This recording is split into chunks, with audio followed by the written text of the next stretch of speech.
Hello and welcome back, everyone, to Prospect eSports Showdown. We are in the playoffs. I am Puma Strike hosting this one for the intermediate division. That's my bad. We have Hyperion at the 2 seed versus Lounge Legends at the 3 seed, and this is going to be a great one. Starting off on Lijiang Tower, I am super excited for this game. there's going to be so much action to see. Best of 7, first round of the playoffs. If you're not excited, I don't know why you're here, because this is going to be electric. Both of them got this high for a reason. I believe they finished relatively around the same at 6-1 and 5-2, right around that area, trying to march in on that top spot, but unfortunately could not close it out. But we are going to see some high impact action, especially starting off with Lijiang Tower, one of my favorite control maps, just because you can really run any comp you want on this map.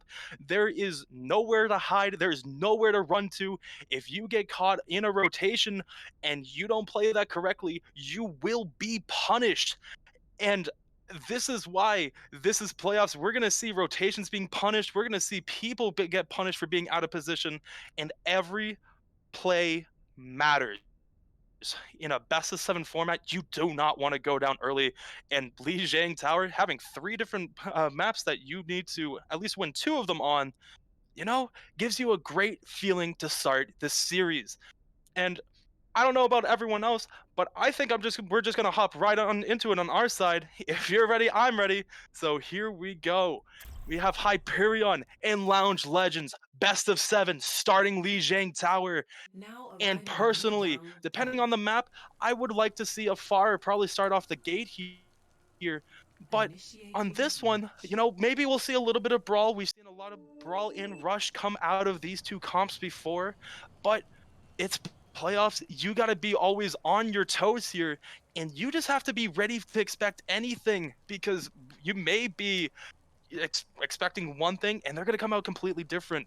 First round of playoffs, there's nothing to expect besides greatness here with the 2 and 3 seed, and right away both of them coming out with Symmetra to get to the point as fast as possible. And we do see a Pharah Sim combo. I do like this idea, kind of mixed in with a little bit of the European Brawl with Reinhardt and D.Va, able to get up close and personal. And it seems like the counter is going to be a Rein and Sigma. Honestly, to start this off, I would expect the Rein and Sigma to be able to just dominate their way in on this tank line, but Copperhead is going to have all eyes on him against the King, and Oakley's actually going to be switching off for McCree to start things off. But this may be punished right away, as already just dominating on point here, we see just Ryan getting punished a little bit, but the King coming in from behind, able to find 2 with the pocket, and Reinhardt staying alive on stuff and things, coming in and punishing them, staying alive, getting a 3-piece, followed with the King's 2-piece to start things off. And you have to shout out Felix Penguin here to keep the Rhine alive with the pocket with the Mercy pocket on the Pharah. And that's how you want to start off a playoff series right there. Moving into this next one, we're going to see Megamind already switch off and go straight to Pharah themselves, trying to get a little bit of damage in. And they have the pocket themselves here, 2 pharmacies, but with the Sigma being able to get that shield up for Pharah, this is going to be an interesting one going on to the second point here, or the second team fight. And right away, we're seeing both Ryans trying to engage, just trying to establish the shield health and be able to work their way in. Baptiste already being able to throw Amplification Matrix, and a counter for iLamp already having to come out right away. This is going to be interesting as the King takes down Megamind, and now they're going to be able to work on this backline here. Be careful as Oakley's able to find Bloomer. Justice is raining down from above. It's going to be able to find Copper, and Snuff coming out to able to finish this one off, and Oakley just being able to finish this one out, and the King with the res. Lusario doing a great job on that pocket, getting that damage off for Pharah, able to farm up their ultimate in one team fight. This is going to be something to watch, as we're just seeing Copperhead and Megamind actually switching over to the Echo here, just trying to get a little bit of extra damage.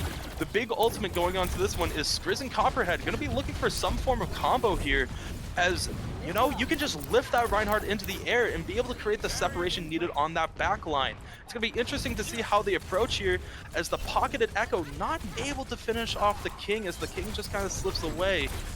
But Echo just trying to establish his high ground, but down low, both Reinhardts going at it. Snuff not able to find it, and both shields coming out, but Bloomer going down to Mr. Penguin there, as the King working their way, getting the pick on Megamind and Copperhead, And once again, these healers are just absolutely putting in work, finding the res for Felix Penguin, and this should be it as Reinhardt charges stuff off the map, and this is what you want here if you want to start off strong. And that is no joke for Lounge. They're giving it their best effort, not able to take down these DPS or tanks here off of the great job of the healers there. The healers, I'm just going to talk a little bit about this here because I have a habit of sometimes overlooking the healers. But one thing to note is if you don't have a lot of deaths like that, someone's doing something right, and it's usually on job of the healers. Felix Penguin doing a great job keeping the rest of them alive as Lazaro had a pocket on the King for a majority of that, as we actually see the King switching over to Junkrat, which is a more favorable pick here as the ceilings are lower. You can't really escape too much as a Fire. It's still playable, but I feel like Junkrat's the much stronger choice. If you are Hyperion here, you just gotta come out and you gotta establish yourself right away again, as both teams just trying to get the established dominance right off the bat. Both Reinhardt's able to engage and keep their shield up a little bit. iLamp already coming out a little bit early as Megamind is dropping here, and iLamp able to get a couple people out, but not the main damage that they needed there, as Megamind goes down and Hyperion works their way in and gets the retreat and is going to be able to get point number 1. And you're going to have to do something about these turrets as they're going to just eat you alive as they come in here. And you also have to keep an eye as the King. At 65% here, they're in a very, very big position to cause some chaos in the backline as all of Lounge walking onto point here, getting on and getting a great rotation in, forcing out iLamp and working their way down. Both lamps already out as both I feel it's already coming out. Kind of in a game of both. All of them are just playing kind of the same, but it seems like Lounge is going to get the better of this and get the quick switch here, taking down Lexi, who is just stalling on the point, and Penguin also going down, and a lot of ultimates about to come online. One thing to watch here is Megamind with the defensive bolt being that huge wall that they can put up. The Photon Barrier has the potential to block a lot of these ultimates. They can block most of the tire damage and can block Shatter if used correctly. This is going to be interesting walking forward, as we already see Megamind has their turrets set up in this right room, and Tire is going to be coming all the way around. Photon Barrier coming out early, Tire going all the way around, just trying to find one here, and it gets taken out by Megamind. A very heads-up play to find that Tire, and walking in, here comes Copperhead's Tire, able to find the Lasario before the lamp comes out. And this could be dangerous as a great backline Shatter and Stuff able to just force their way in and off the beat. Blue Perry not going to be able to keep enough alive as the rest of the team just comes marching on out. And Hysteria just marching on down. They're trying everything to just keep this at bay as we see both tank ultimates coming out and the King cleaning up, getting 2 picks here to push on in. And they're going to have to invest a little bit more if they want to take this point, as we already saw Diva Bomb come out. And it may not be enough as Lounge with an incredible defense mounting here. It is a 3v3 on point as both teams are coming back. They have a 4v4 going. Tanks, Lexi out of their mech, but Stuff able to take down Bloomer, but Mega able to take down Lasario. And a great hold here as Lounge is just pushing everyone back. Stuff just trying to get something going as Lamp already taken out, and there goes Stuff off of the back of Penguin's iLamp going down. And with 10% left, we're seeing a Desperation Tire able to find Bloomer. This could create the opening that they want, as Oakley getting ready to put down their Photon Barrier. They're marching onto point, not getting the teleporter that they wanted. Photon Barrier coming out across the center. This is going to be able to stall out a lot of this damage as Stuff is just swinging away, trying to get something going. Gets a slam, needs to pick off Megamind here, but the healers will not let that go. Great job by both healers to keep that as the point does flip, but this is still last fight for Hyperion. They need to desperately to keep them at bay as Bloomer knocks 2 on their Shatter and trying to work their way in. iLamp coming out and Tire able to march its way down. They need to get rid of this Lantern. Lantern going out and Tire finding Penguin in the back line. This could be disastrous going down. Stuff trying to create a little bit of separation here, forcing their way onto Sigma. Sigma getting a little bit out of rotation, but finds the pick. and able to go down, but does not go down without a fight as it's a 3v2 on point. Lexi, the last one remaining, and they're going down, and that's going to be it for map tile number 2. I told you we are in for some high action as the King comes back trying to get a pick, finds one, but going down quickly as the B comes out. It's not over yet, folks, as stuff is coming on back on.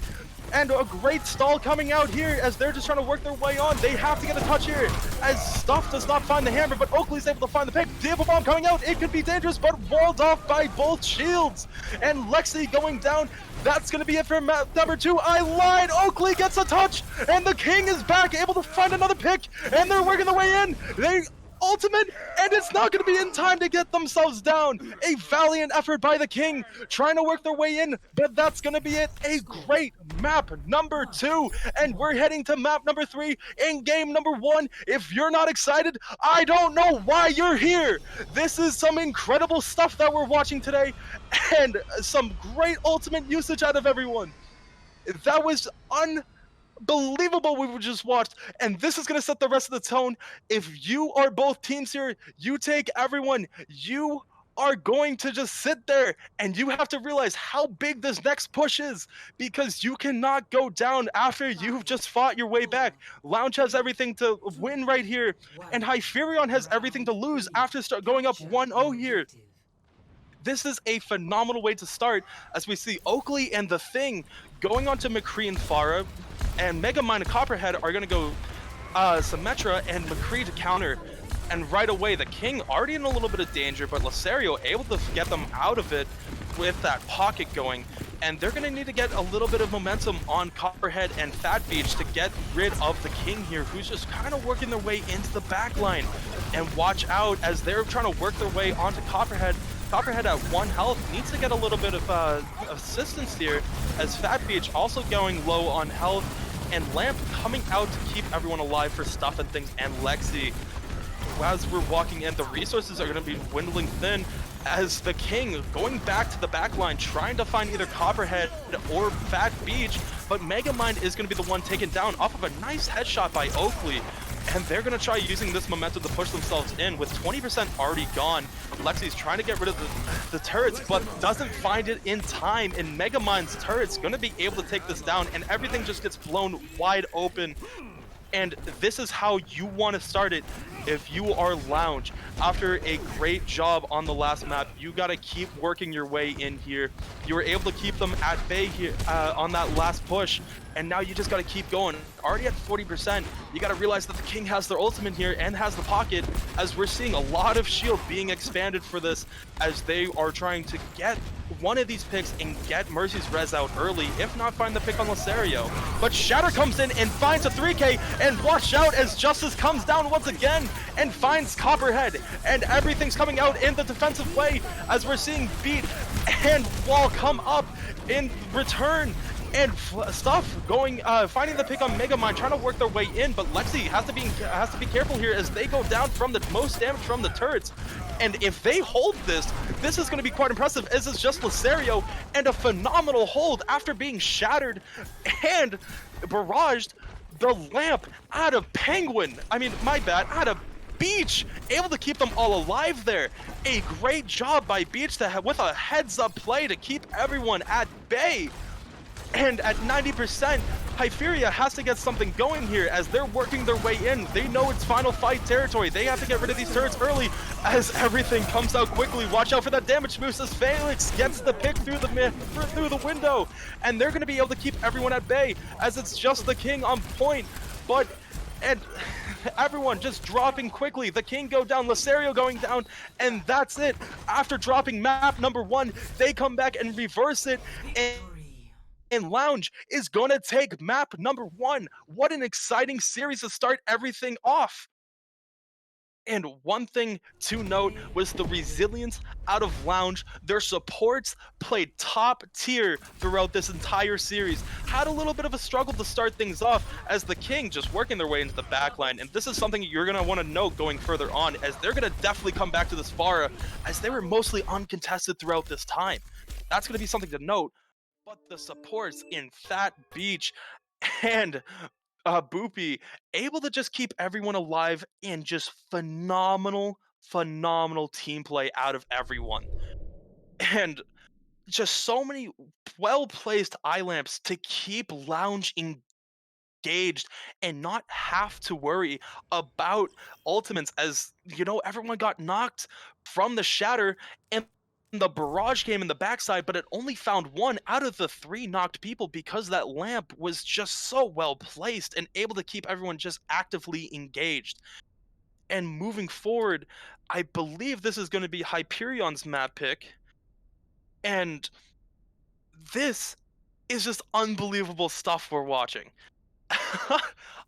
After that first point, it seemed like Hyperion had all the control and Lounge Legends, showing them that even though that they're the 3 seed, they're not out of it just quite yet. This is going to make for some high action gameplay, and this was only a matter of 1 or 2 games away from switching the 2 and 3 seed. And once you're in playoffs, you already have your ticket. You just got to run with it. As we're waiting for Hyperion's map choice here to set the tone for game number 2. And if you're Hyperion, there was a lot of positives out of map number 1, as you saw them take a controlling fashion off of the first rotation and be able to win that first one. I believe it was 100-0, and then the I believe we are going to be going to Volskaya next. A very interesting pick. Personally, I don't know how to feel about it, just because I'm a little bit biased. I don't like assault maps, my favorite, but it's it's an assault map. And that's really all I can say about assault maps. I'm not the biggest fan of them in general. Volskaya does offer a lot of different ways to go around and about. And Volskaya does offer the opportunity to be a just an absolute snowball effect. If you get through the first one, if you get through that first point, then it can be all over. As I believe I accidentally just handed off the ownership to the wrong person here, and hopefully we have kill switch available to be able to switch that over. That is my fault there. But as we're moving forward, you know it has a great opportunity for everyone to be able to come in and hold off that first push. We're either going to, with how we're seeing, I'm going to be a little bit bold here. My prediction is going to be we're going to see a full hold by one team and a complete roll by the other. I don't know who to choose here, though, because we could see it out of both sides. But just for the sake of content, I think Hyperion is going to get a full hold here. I want to see them get this to 1-1 and be able to get this evened up, because you do not want to go down 2-0 in a best of 7. That's just a struggle to come back from. And for an incredible series as we just witnessed, if they keep up this momentum just from both sides, this is going to just be a fun one to continue watching. This is definitely going to go the distance, as we saw the potential from both teams being able to not only hold the attacking team here, but also be able to get just incredible defense out of everyone. And pushing forward, the main difference between winning or losing this series is going to be this defense. And I believe, can I swap it? That is my bad. I forgot to switch them over like that. And as we're moving forward, Volskaya has the potential to be the absolute. I see what I've done wrong. I've named the teams wrong here. Let me. This is my fault. Give me one moment as I correct my mistakes here. I am very sorry for everyone who is watching. I am just I'm trying my best here. As we get everything swapped back into order, I believe both teams are going to be ready. We're just going to check on everyone. And we are going to jump right into this next one. And I'm sorry to keep y'all waiting a little bit. That is My bad. And we are actually going to be joined now by our other caster, Killswitch. Killswitch, I don't know if you're able to see anything from that last match, but you know, how do you feel about this going into the next one? Unfortunately, I wasn't really able to watch much of that last match. I actually had my internet cut out, which is why I wasn't able to be here for the entirety of the match. But I heard some of what you were saying, and so definitely is going to be a very interesting match going into this Volskaya map. Should be very exciting to see how the rest of the series plays out here. Yeah, and honestly, I'm just so excited for this. As we saw kind of a brawl style from both teams coming out, we're going to be jumping right into this. I would expect them to go right back to that brawl style. We saw a little bit of Ryan Zarya coming in at the end. That's something I would expect moving forward here, as we saw a little bit of success there, but unfortunately, I believe it was oh wow. Look at me forgetting the team name really quickly. Oh, that is such a great casting job by me.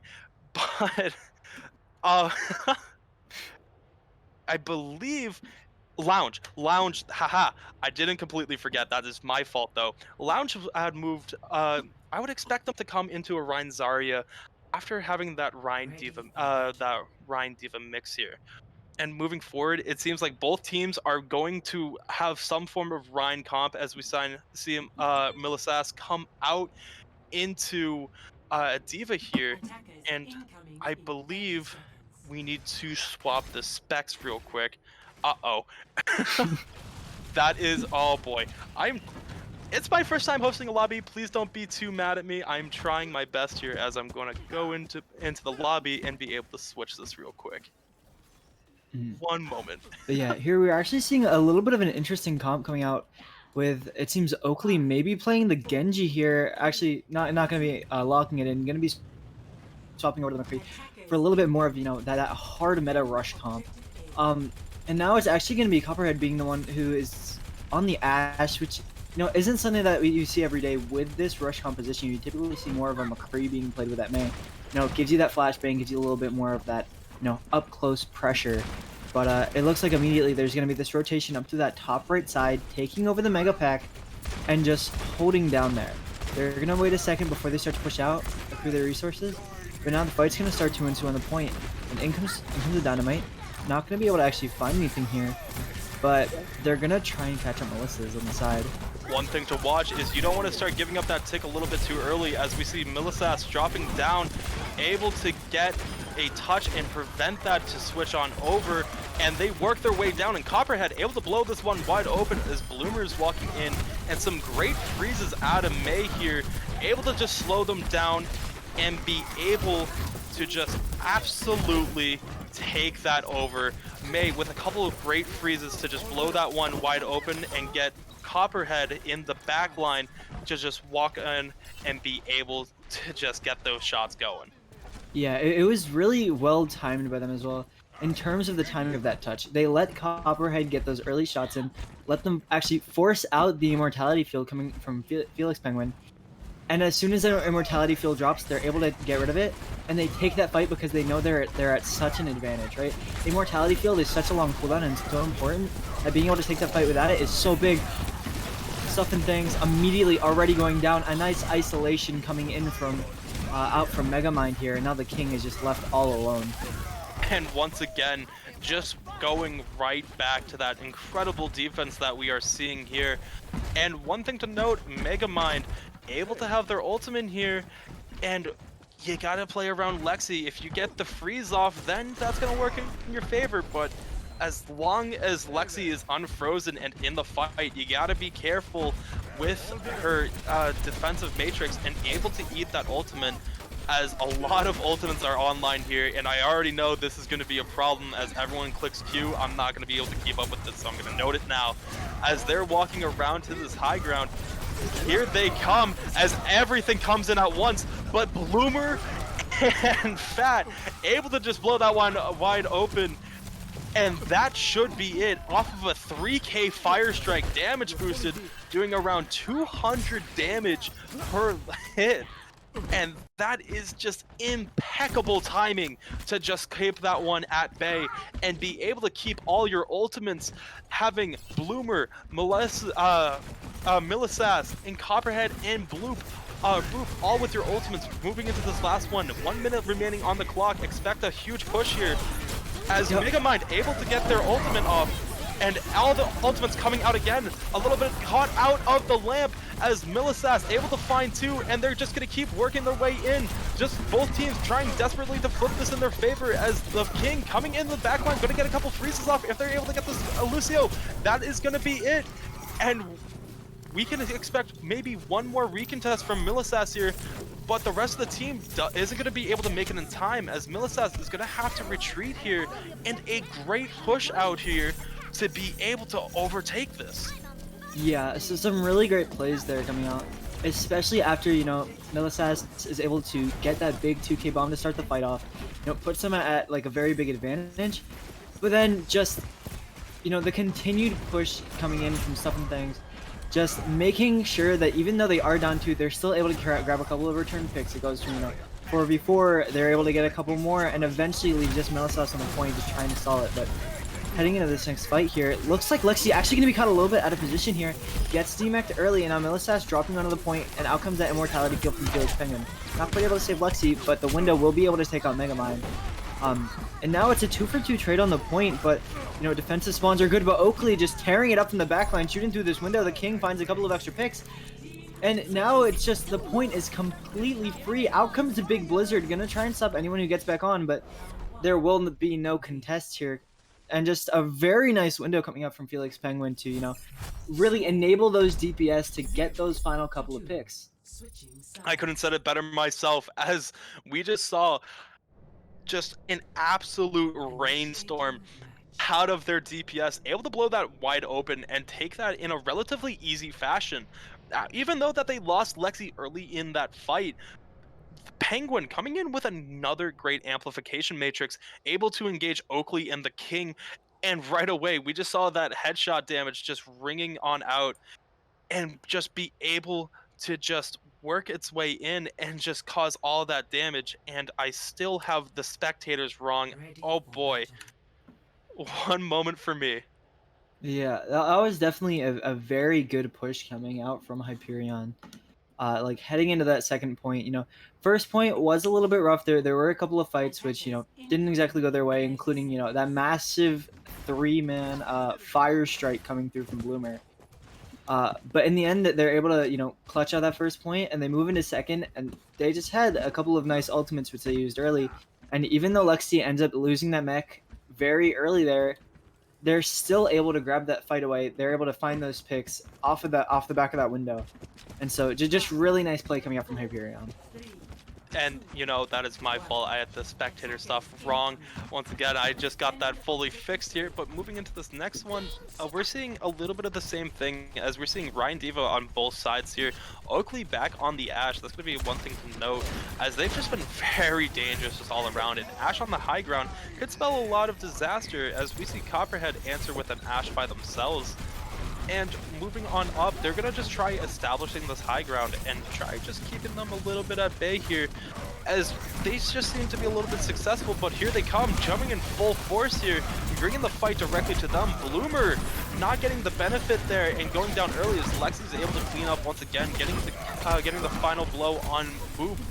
And Melissa's falling off the map, and that should be it for fight number 1, as we see a reset out of Megamind and a great hold to counter their great offensive push to end things out.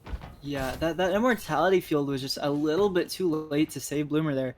You saw the Ryan gets dropped down to 1 HP, ends up dying, and then the Immortality field hits just a split second too late. And if that Immortality field is actually able to get down, Bloomer's able to do a little bit more damage, able to actually get out of that alive, so fight could look very different, but really good target focus on the side of Hyperion. Very, and I really like the aggression coming out now, just trying to establish this point right away. as they knew that they would be able to catch him a little bit off guard, but a great shatter here by Stuff as he's working their way in. The King able to finish off Megamind, and if the King can get engaged here, be careful for a couple freezes on these tanks to blow this wide open as Stuff is coming on down with a great wall to keep Bloomer at bay, but Bloomer finding the better end of this, out of these, not the slam, out of the pin, and being able to get a quick pick there and able to just regroup with the rest of the team. And even though that they got out alive, the stagger on the Reinhardt coming back is going to be great for another quick push here, as right away they're coming in. Bloomer already on point, and Bob coming out, but a scuffed Diva Bomb staying up top, not able to find its way down, and Bob is going to be able to work its way in as Boop gets the find on Oakley's Bob, and that's going to be a quick one that's going to help flip this point. But Oakley finding Millisass out of the mech and Copperhead finding the returning answer, but Bloomer just keeping the Reinhardt at bay as they know that Stuff has shattered, and Stuff able to get a great block here, and they just keep walking in. May coming over the other May wall and just trying to find anyone just on the other side, just waiting for that to go down. And another great defensive hold here to drain this clock down to the final minute. Yeah, and the main thing that I want to point out from that last fight was a really good use of both the Bob as well as, I would say, the Bomb. While the Bomb wasn't, the best, wasn't really launched in, both of those ultimates were used really just to buy time for Stuff to end up getting back in the fight, right? It's like you were saying, Stuff was still walking back from spawn as that fight started ensuing, but those ults were actually able to, buy enough time where Stuff was back in the fight, and they're able to actually establish from front line and able to, in the end, win that fight off of, just stalling out for just a little bit. And here comes Bomb onto point, but an Eye-Lamp is going to be able to keep their Baptiste alive, but Millisass able to find the King, and here comes all the ultimates trying to blow this one wide open, and it seems like it will be able to, as it's just both supports underneath trying to keep each other alive, but Felix is going down, and that should also bring down Lasario. And a great answer, finding the same amount of time bank to push onto them as Hyperion did on their attack. Yeah, and I mean, that was a very nice bomb coming out from Melissa's, because if you think about it, right, while that Baptiste lamp can save you, it can keep you alive, it's not going to keep you at full HP. And so, out comes the bomb, ends up killing the lamp and getting everybody down very low, and it just makes the cleanup in that little room so easy to just follow up on. You only need a couple of Reinhardt swings to just take everybody out.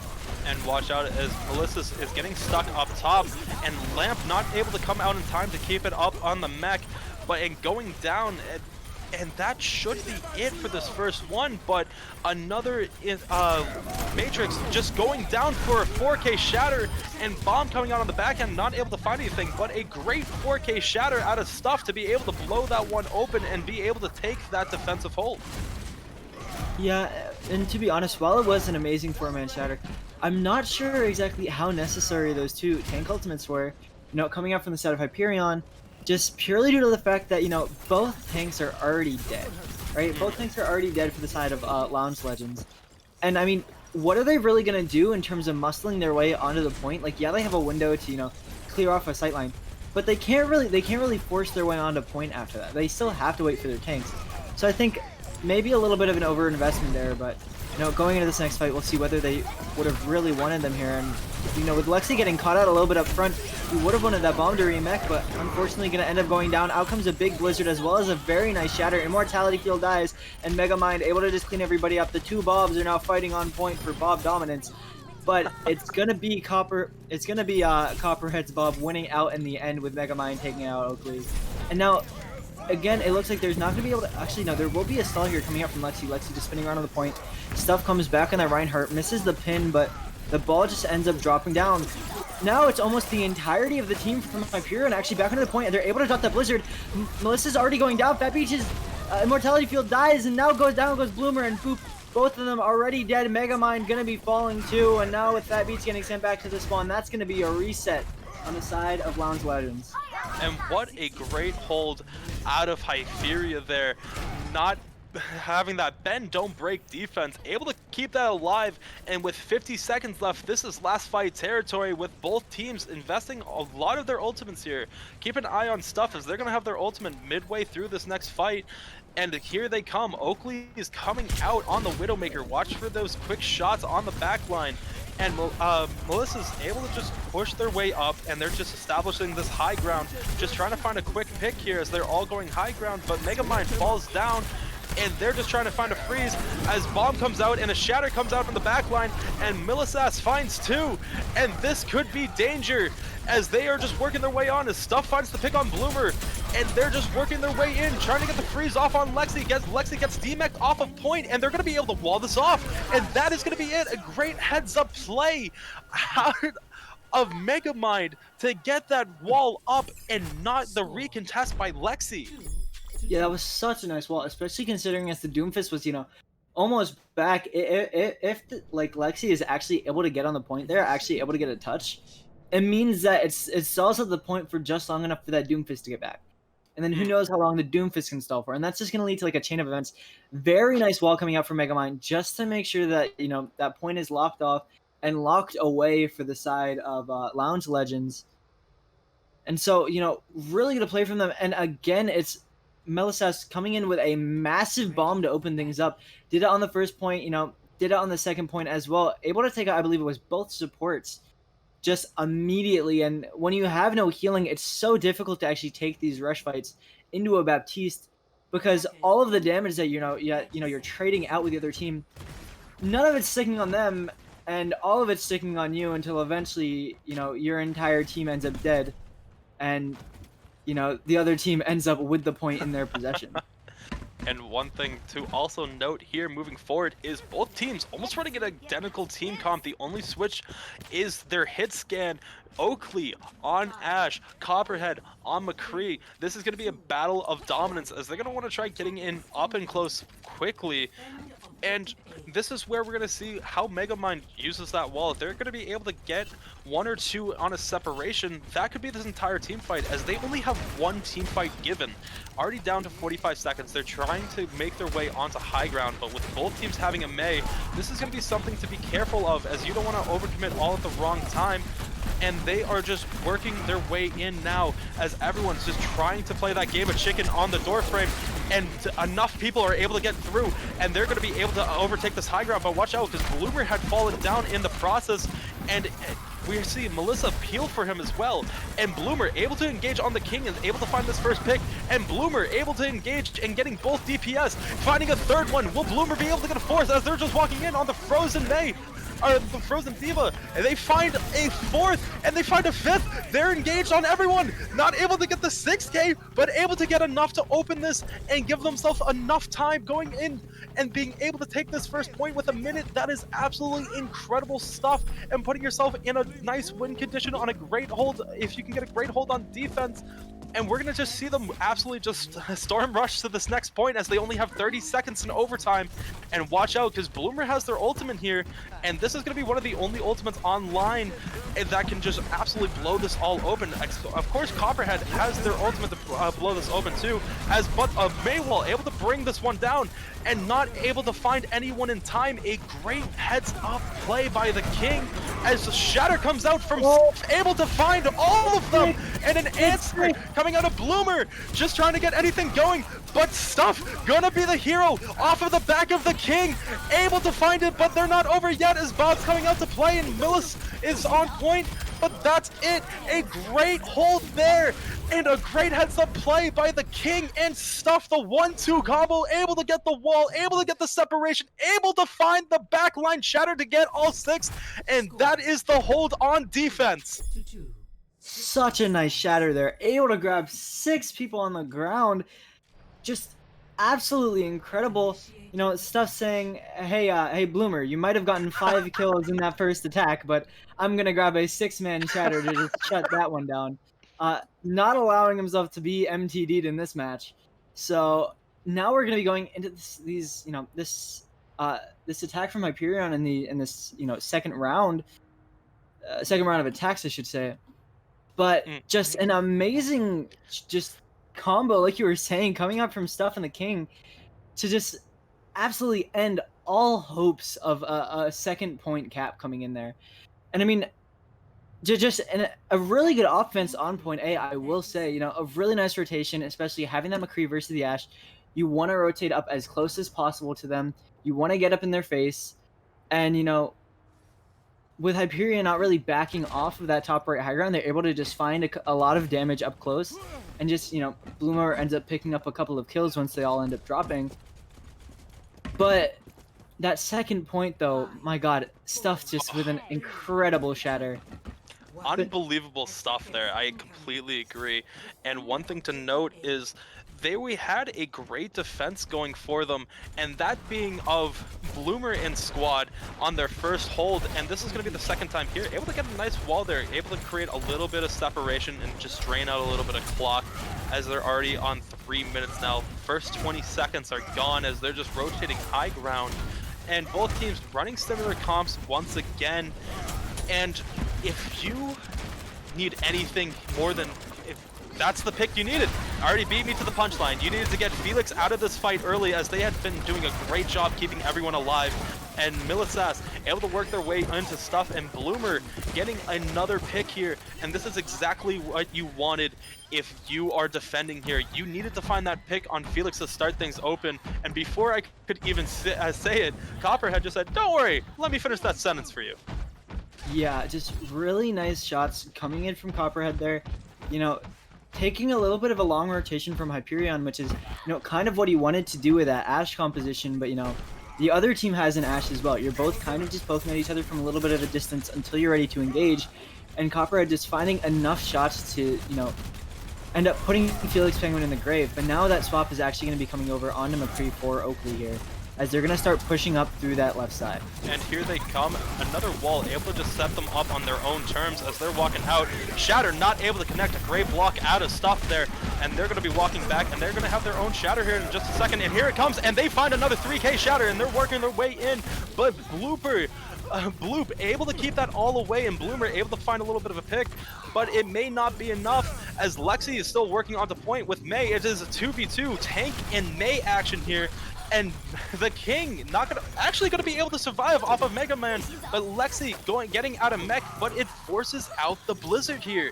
A very powerful ultimate. May came out a little bit too early on a fight that they might have been able to win, as it's just Bloop on point, and we're seeing Ryan already working their way back on, and this may just be enough time for the rest of the team to come back.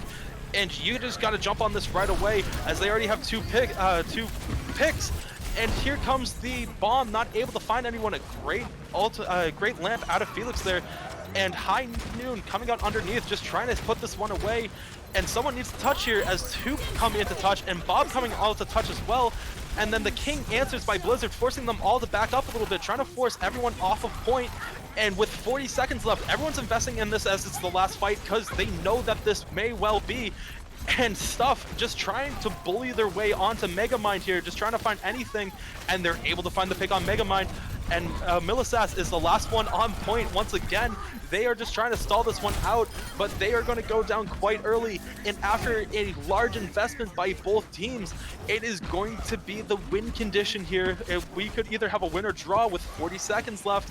And watch out for Lexi's bomb. They need to draw out Bad Beach's eye lamp as soon as possible to engage Lexi, as you want to see that come out in the middle of the fight when all the resources have already been invested. But Bloomer can get revenge with their ultimate as they start off with a bomb, just trying to get a quick tick here.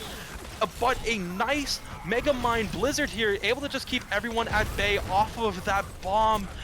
And once again, the King just trying to work their way back on, and both walls come up, able to create the separation, and Bloom able to get the return Shatter, and trying to do what they just had happened to them last time. But Stuff comes back in and finds the Shatter themselves. They're in a great position to win this right now, as it's just Copper left on the point, and that's gonna be it. But Megamind coming back in as Doom, just trying to get anything going, and they're gonna go down. And this is gonna be Hyperion's answer to map number 1. They are going to take it in map number 2. Yeah, just really nice stuff coming out there from Hyperion, both on their attacks and on their defenses. Still, especially, you have to look at that 6-man Shatter coming out from Stuff. Just absolutely beautiful there. But here we're actually going to see the play of the game coming through from Millisas. with that very nice early bomb, able to pick off two immediately, finds a third on that Baptiste. They do end up eventually losing that fight, unfortunately, but some really good plays there coming out from the Diva. But yeah, the King and stuff have just been putting in so much work right now.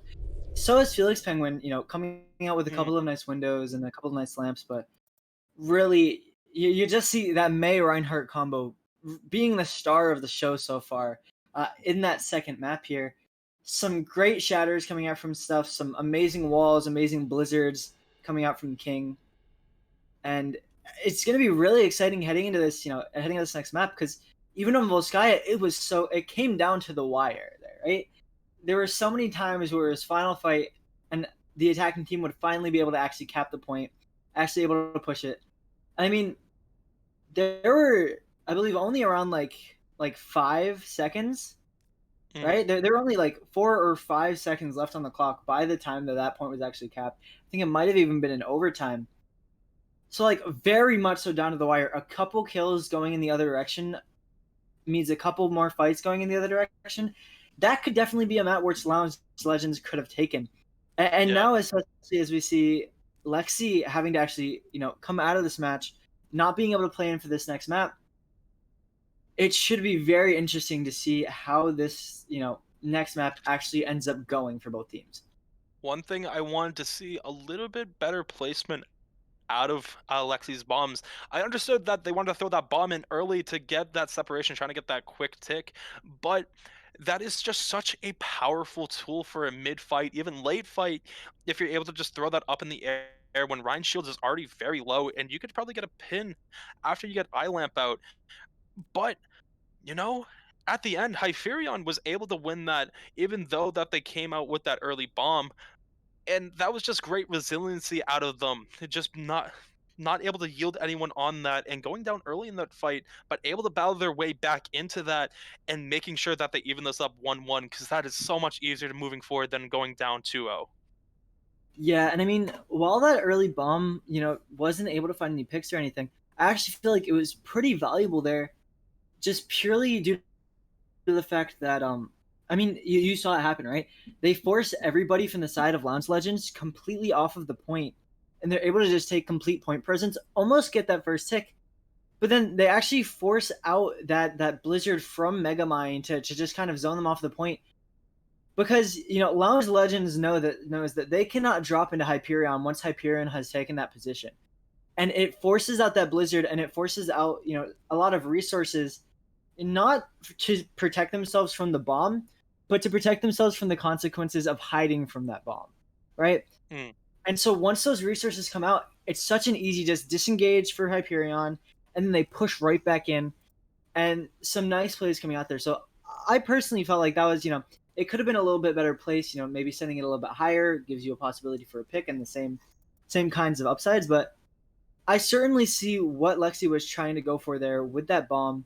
You know, just looking more for that zoning ultimate rather than going 100% just to try and get a crazy 3 or 4 man bomb for kills. That that's always true, and that is the power of that ultimate. As you said, as if it was just a little bit higher, it would have done. It could have had the ability to do a lot of damage, but you don't even need to get kills with it to get the full utility out of it. As I may have spoken a little too early about it, as you're able to put me right in my place. As Lexi did get the job done, forcing everyone off. That is a lot of great points that you bring up. And moving on to this next one, having Optic come in, we may see a different entire team build out of this. We saw a lot of European brawl, but we could be moving more towards standard brawl with Ryan Zarya. We don't really know what Optic can bring to the table just quite yet because this is the first time that we are going to see Optic on tank, and it would be interesting to see how the entire team changes what they were doing around it, or if Optic may just come back out as Diva. We of course we don't know yet. I mean, if Optic does actually end up playing the Zarya here, depending on the map, we could actually see some of that Apex style double bubble composition coming out here, which very exciting very exciting composition just visually to watch, but also very strong with that play style, being able to bubble that Winston going in early. So it should be really exciting to see, like you said, do they stick with that, Ryan Diva? Do they switch over to a little bit more of a Orion Zarya comp? Or will they just completely change everything that they're running in their lineup and swap onto that double bubble, more divey type composition? So it should be Hon- very exciting to see. Honestly, I hope they run double bubble. That's one of my favorite. eh, Personally, that's one of my favorite tank combos. As I'm a sucker for Winston. I myself switched over from a Ryan main to a Winston main, and it's just been a lot of fun. Winston's one of my favorite characters to play in the game, so I've always had a soft spot for him, and I hope he gets a little bit of recognition during the series today. Yeah, and Winston just so fun to watch, like other people play as well, because it's such a kind of complex character. There's so many different things that you can do with Winston, with his kit. Between, whether you're just going to apply pressure, whether you're going to, hard dive for kills, just trying to zone people off. Winston played just very intelligent is the word that I would use for it. And, in my personal opinion, there's nothing more fun than watching a Winston with really good primal rage mechanics just juggle someone across the entire map. It's very just visually pleasing and a real show of that the main tank mechanics, which don't get paraded around too often. As someone who has been able to do that before, it's the most satisfying feeling. And someone who's also been on the receiving end of going across the map and finding a dunk in the water, it's the most frustrating feeling as well. And, it's one of my favorite ultimates in the game for that reason. Able to just cause so much chaos and just disrupt their entire backline with 1,000 health. Not the easiest to take down. You got to go through 1,000 health to really take out a Winston there, and able to use two jumps in the last second to get away makes it a very viable option for quick dives in on their backline. Yeah, and playing that Winston, just it's like you said, that 1,000 HP, able to just go in, just knock everybody around, create so much disruption. Just a very just strong pick, as well as like we were saying, a very fun pick to watch, and especially when paired with that Zarya, gives Winston a little bit more of that survivability immediately. Not gonna get CC'd on arrival like you normally see with those dive targets, with those dive heroes, I should say. And So it really just allows the Winston to do so much more damage and just have so much more impact when being played with that Zarya, as well as getting that Zarya charged up, and 100 HP Zarya just melts people. yeah, oh my god, 100 HP Zarya is that's the reason why I have nightmares at night sometimes. I've when I go through the comp ladder and I see 100 just 100 max charge Zarya, one of the scariest things to witness. And if Zarya is done correctly and able to just hold that high charge, she just can farm her ultimate so quickly. And then just the power of being able to one shot low enemies that are under like 25% of their whole 25% of their health pool with their right click is just astronomically large just for the amount of damage that they can just output. Yeah, definitely. And I mean, And oh, after you. no, I was just gonna mention, typically the support line that we're seeing with that kind of Winston Zarya, there is almost always one mainstay of that backline, which is going to be that Ana pick, which again, another very exciting character to watch. Very high mechanical skill cap, having those abilities such as Sleep Dart, which can be so impactful if you're actually able to hit them.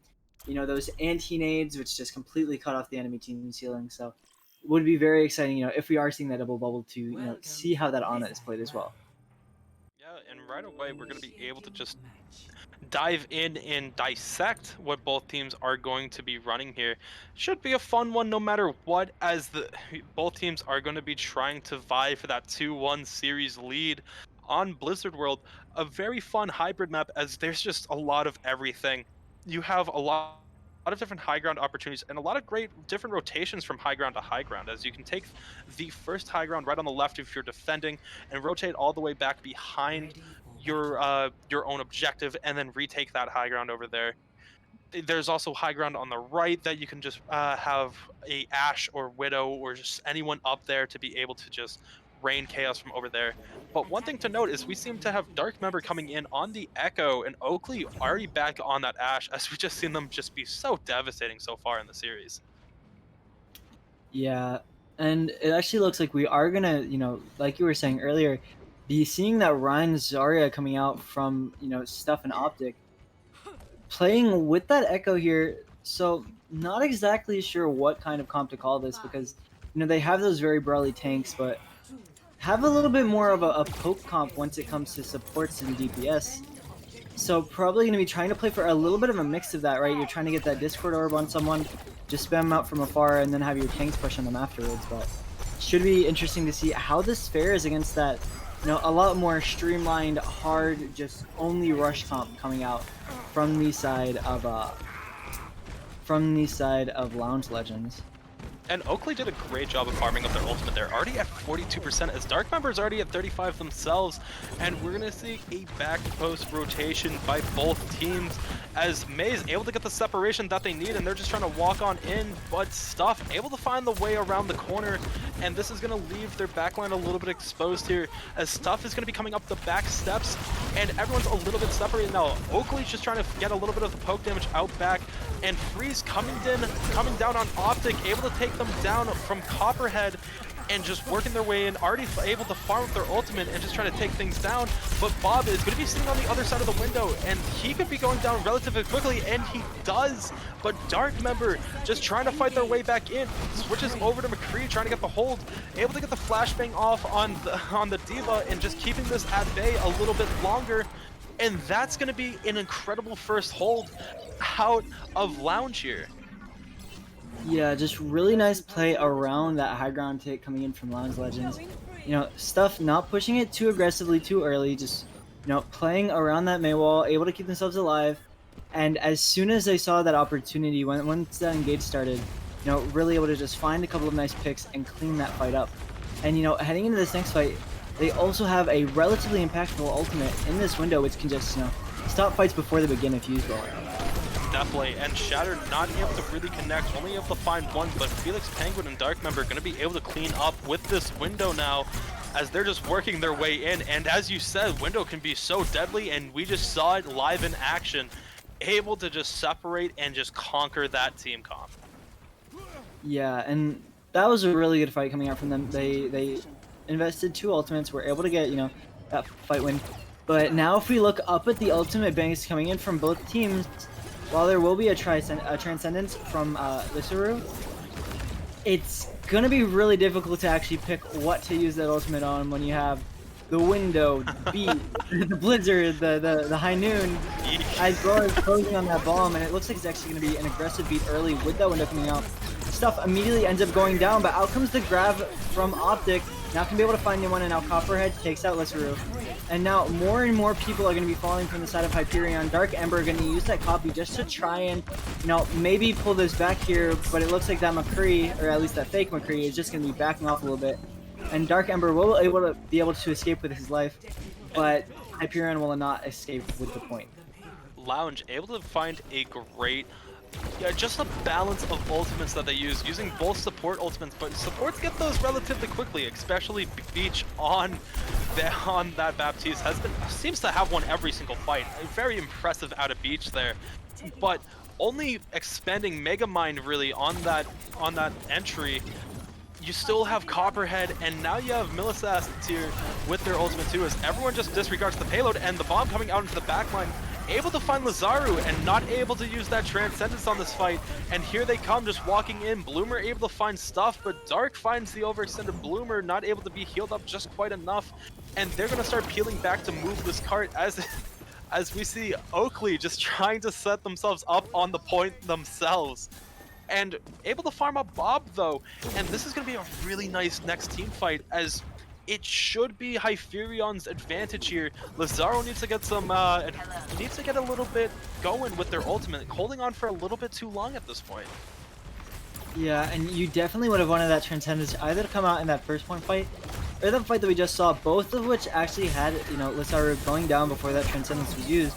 But now, in goes the Bob, invested both windows up at the same time, but Oakley is already dead. Bloomer will actually be traded out here, And now Oakley's Bob will die, but Optic is able to find Boop, and that's a little bit of a better trade coming in from the side of Hyperion right now. But with Dark Ember going down, they're able to trade out another one onto Melissa's mech. And now it's just going to be the May of Megamind just playing on the point, using that Ice Block to try and sell up for a little bit longer. Not sure if Megamind actually looks like they might get out here. Actually, is just going to drop back down, deciding not to take the high ground out. But will drop the Blizzard. Blizzard's going to be out. Lisaru is actually going to use that Transcendence now. Keeps Optic alive through it. And that was a pretty nice Transcendence. You know, it keeps that Zarya alive, especially because that Zarya is closing in on that Graviton Surge, which could be so important. And now Megamind already taken out by Optic. It looks like they're just going to have to completely back up here. Have to invest the lamp for that retreat as well. And that all starts with that Transcendence, getting a lot of usage out of it, able to keep not only their Zarya alive, but at a decent enough charge where they can just walk in and be able to establish themselves as the big man on campus. And just keeping them at bay. As you said, investing Lamp, they're not going to start off this fight with Lamp as this is last fight territory, but watch out as a Great Wall comes in and they're able to get the separation on Stuff and the Shatter trying to come down, but the Grab able to just be able to keep them a little bit back as Dark Ember trying to work on their backline a little bit here. And be careful as Dark Ember's a little bit separated, but does have their ultimate in the bank that they can use and pull out at any time. Oakley finds the pick on Megamind, and Oakley, once again, finding another 2K, able to just stall them out and forces the D.Va to retreat here. And with 30 seconds left, we're in last fight territory with a good amount of ultimates in the bank for Hyperion here. Oakley, December, Felix, and Stuff all having their ultimates. A pretty strong hold if used correctly against Millisass's D.Va Bomb. Only one online with Megamind in the just coming around the corner. Bob coming out early to contest this point, able to keep it out with a nice bubble, able to keep it engaged on the shield. Even though it's going to go down early, it does its job and able to stall it out as Hammer comes down and D.Va Bomb as the return, able to find Lazaro in the backline, but Oakley going in off of that lamp. And able to find 2 picks there, and Penguin able to find one themselves. The switch over to the Fake May, able to get the freeze off, and it's just Roop on point, but they're going to go down as Melissa is the last one contesting, and it doesn't seem like they're going to be able to get it going, and that's going to be it off of a great hold from Hyperion there. Yeah, really just putting that death grip onto that second point. You know, Oakley just putting in so much work on the Ashe, able to find those picks during that mid and late fight. You know, just taking those nice little rotations around, making sure to hold up on this high ground. And, you know, as soon as things started to get scrappy, not everyone was in, you know, perfect formation anymore. You know, that front line kind of became a little bit more dispersed, opening up those, you know, those sight lines onto that Baptiste, onto that Lucio, and just the DPS, right? Oakley just always there, ready to hit those shots and ready to use those picks to actually help the team win those fights over. So really good play coming out from Oakley there. And I mean, especially in that fight where, you know, it was just, you know, Oakley and Dark Ember alive on the point, and Oakley is able to find 2 and chase away that D.Va without having to invest any ultimates, right? And that leads to that final fight where there were like, what, 4 ultimates coming up on the side of Hyperion? And I mean, there's not much you can do when you're getting pushed in by 4 ultimates compared to, you know, only a D.Va Bomb, right? You know, the D.Va Bomb was actually pretty good. It was able to take out Lisaru on the Zenyatta. You know, down goes a lot of the damage and a decent bit of the healing.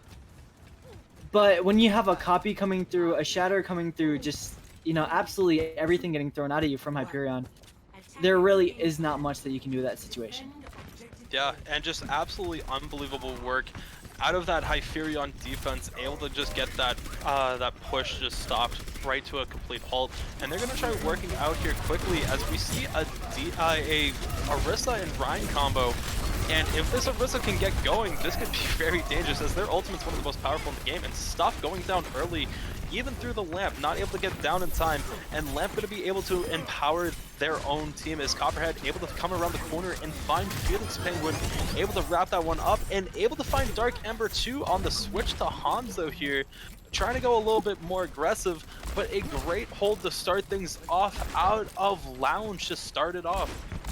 Yeah, some really nice shots coming through from Copperhead. I mean, this is a very, you know, interesting comp coming in from Lounge because it has that same core from, you know, that typical rush like brawl style, but they traded out the D.Va for the Orisa just to have so much more staying power on this point. They don't have as much to contest, you know, those off angles, those flanks. But, you know, you're not going to push an Orisa Ryan, you know, that far unless you're just rotating around them, right? Which is exactly what's going to actually, you know, be being attempted here from Hyperion. Try and take this left rotation, but immediately a nice wall is going to find that split off, but they're not going to be able to get the kill from it. And as they're walking in now, they're just trying desperately to break away from this tank line as Copperhead able to find the pick on Dark, and that may be able to open things up as Dark was the only one on the flank here. They're able to face things head on as Bloomer able to find one and just walking down, able to use that amp matrix, able to find Felix there on the full swing, getting a 200 damage fire strike off once again. Copperhead able to take down Oakley, who was on Widow to start this match, but it seems like Oakley switched over back to Ashe off of Widow, just trying to get something going. And you know, if you gotta blame one person here, you gotta blame shots_overwatch for always voting wrong in the chat, it seems, just giving the curse for whoever they've been voting for. Yeah, just really unlucky there. Not quite a caster curse, but maybe a chat curse? Not exactly sure what we would call that one, but yeah, a really good hold here coming out from the side of Lounge Legends. Especially now coming up on 5 ultimates, especially a couple of very important ones. And you know, Copperhead gonna be trying to find a nice high noon, you know, perhaps even into this Blizzard coming out from Megamind just to try and just shut this push down. But in comes the early Dragons. In goes the high noon with the bomb to back it up, but there's already a window down there already from Felix Penguin. In comes the Blizzard, just forces everybody away from it, and Megamind just gonna be able to clean everybody up with the icicles. And Copperhead actually, you know, you can just call him Copper, got his head taken clean off. But right now it looks like, you know, the rest of Lounge Legends just going to be kind of retreating to the point for it. One thing to watch out for was Optic didn't have their grab online for Dark, and they kind of fired their dragons a little bit early. Could have forced out a little bit of more ultimate usage, maybe out of Boop, and maybe force Bloom to also invest their ultimate, but both of them going to be online for this next fight. As Oakley goes down with their Bob, this is going to be devastating as they shatter into the Rhine Shield. The other Rhine shatters into a different Rhine Shield. Everything coming out to play right now, and they're just trying to establish dominance onto this point. Watch out for Bloomer trying to swing on Stuff. It's going to be a battle of these Rhines to establish the dominance as Lucero able to take down Boop. And they're just trying anything to lock their way in as Bloom just holding the corner, trying to keep Stuff away as Stuff gets another bubble, able to engage a little bit. And watch out for Optic on the high charge, able to take on Copper once it's been Stuff and things, able to walk their way in, just causing chaos now as they have 2 picks, and Oakley coming in with Bob, able to force this into overtime and taking it in overtime. And that's going to be the fight that they needed. Even though that they did invest everything, they were finally able to break this open and have 2:30 to get this to the end objective for them. Yeah, and that was a very nice play coming out from Optic there. To be quite honest with you, I thought that fight was actually going to go with the side of Lounge Legends purely because of who they had up, right? They had both of their tanks, a Baptiste, just so much survivability, but a lot more than Optic had in this fight, as both Optic and Stuff are going to fall immediately, just going to allow Lounge Legends to take the point. But, you know, like I was saying, it was, you know, that Orisa, that Ryan, that Baptiste, as well as Copperhead all alive in the point. Just so much damage as well as sustainability still alive, but Optic just taking a little bit of a flank there, going around the Orisa shield to, you know, take Copperhead out of that equation, and that's so much damage gone. And while they still had a good amount of sustainability on the point, there's just no damage to actually clear Hyperion off. And here comes Megamind's ultimate, maybe able to find a couple freezes, but a nice eye field out of Felix, able to just keep them alive for a little bit longer. But Optic and Felix both going down in the process. It forces a swap out of Echo, and grabbing the Lucio here, trying to get the feed to keep them alive and active in this fight with a minute 22. Beat just not able to hit the ground in time. A great reset there as Millisass able to push their way onto Oakley, and Bloom able to just kind of force the way in, hold this corner. And one thing we gotta note is the reset that they got on Optic 2 fights ago, which was probably the most important thing about that about losing both tanks there, was Optic was on 90% charge, and that had to be reset as Bongo's coming out here, and the Shatter able to get 2, but the counter Shatter not able to connect. but it does get rid of the bongo as Grav comes out and is able to get 4 into this one, forcing out the beat, and Maywall just trying to create a little bit of separation now as they're trying to walk their way in. Optic is getting onto a decent charge here. You gotta be careful, you gotta get that reset soon as Dark Ember able to sneak behind the shield, able to sneak down Bloom, and they're just gonna keep working their way in, able to find another 3 picks. If you are League here, you need to get a quick reset as this is going to be your last team fight with 26 seconds left. You're able to get the touch. Milisass going over to D.Va, trying to build that quick, but Megamind is going to have to use their ultimate in a smart way, as Dark Ember is going to have their ultimate, probably going to switch to Mei and try opening things up. I would watch for them to either go to Mei or Rein, as this last fight is engaging. They're just trying to push this onto Picard, and Rein is already dropping down on it as they switch over to D.Va, and Shatter comes in, knocking down 3. And everything's coming out to play, but Stuff and things just walking their way in, and Oakley on the back end just cleaning everything up, and it seems like this one is going to go in the favor of Hyperion after a great team play, able to get that hold right before the point. They are going to be able to push this all the way with no time remaining on the clock. Yeah, just such a good push there coming out at the very end. There, it took them a little while to, fully cap that first point, make it a little bit, through that second point as well. But it got to a point where they started to get on a little bit of a roll. They started to, accumulate those ultimates. And going into that final fight, again, it was a fight just dictated by who had more of those check marks in the top of the screen, right? Mm. And the answer that time was Hyperion. There were 3 of those ultimates, I believe, to just only the Blizzard coming out from the side of Lounge Legends. And I mean, it was a relatively good Blizzard coming out from Megamind, but I mean, you have to, when you're down that many ultimates, you have to be trying to take a quick fight, have to be trying to go for some kind of play. You can't just run to the point and try and just take them in a head-on fight. They have to, I don't know, maybe something like push the high ground, try and grab a kill off the high ground before you go down. Just something, anything to stop just the ultimate advantage from, really taking over that final fight. But Hyperion, kind of forces them into, that basic just head-on fight where, those 3 ultimates are going to have so much more impact than that mere Blizzard. Yeah. And just really good fight coming in from Hyperion, really good ultimate management in the previous fights as well, and just leads to them being able to put a second map on the board. Yeah, and being able to flip that in favor after going down 0-1, getting that reverse sweep going up 2-1 in the series. Now it's the pressure's back on Lounge here, having to even up the series, not wanting to go down 3-1 and into series point.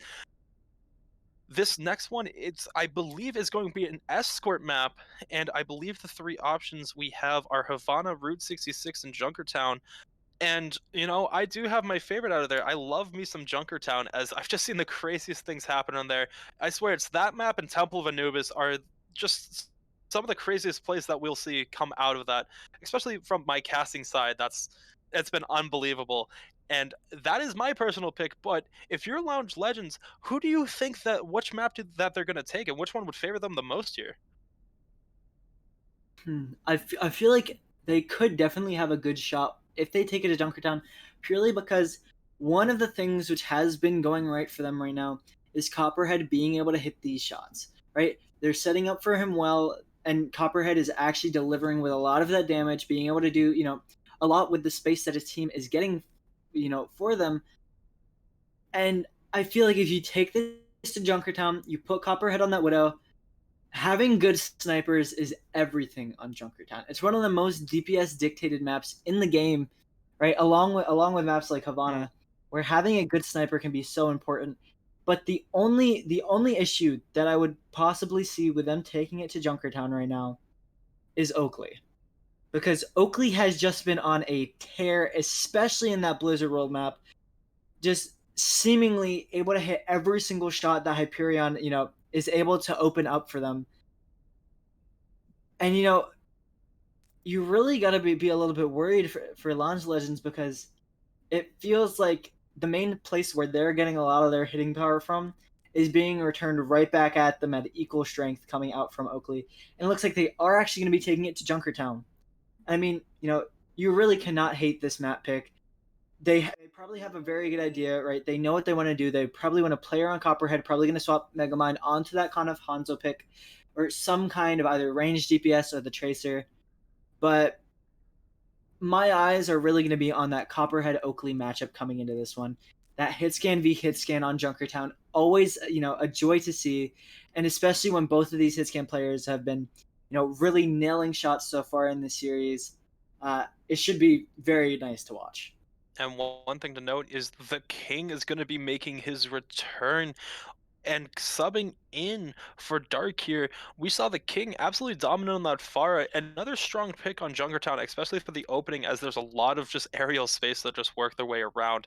And, I wouldn't be surprised if we see exactly what you're mentioning. Oakley on some form of hit scan being Widow or Ashe, and the King coming in as Pharah, able to just make sure that there's damage coming in from all sides, being able to just absolutely bombard them from every angle as stuff has just only been on Reinhardt tonight, but that's not a bad thing as they've just been absolutely cleaning up.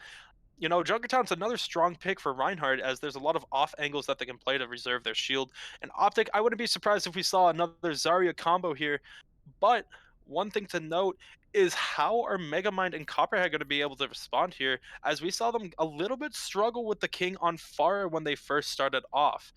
And Megamind did do a decent job of trying to keep the king away, but they're gonna need to do a little bit more, especially when they're already down one, and it seems like they're just going to just try outpouring the damage here.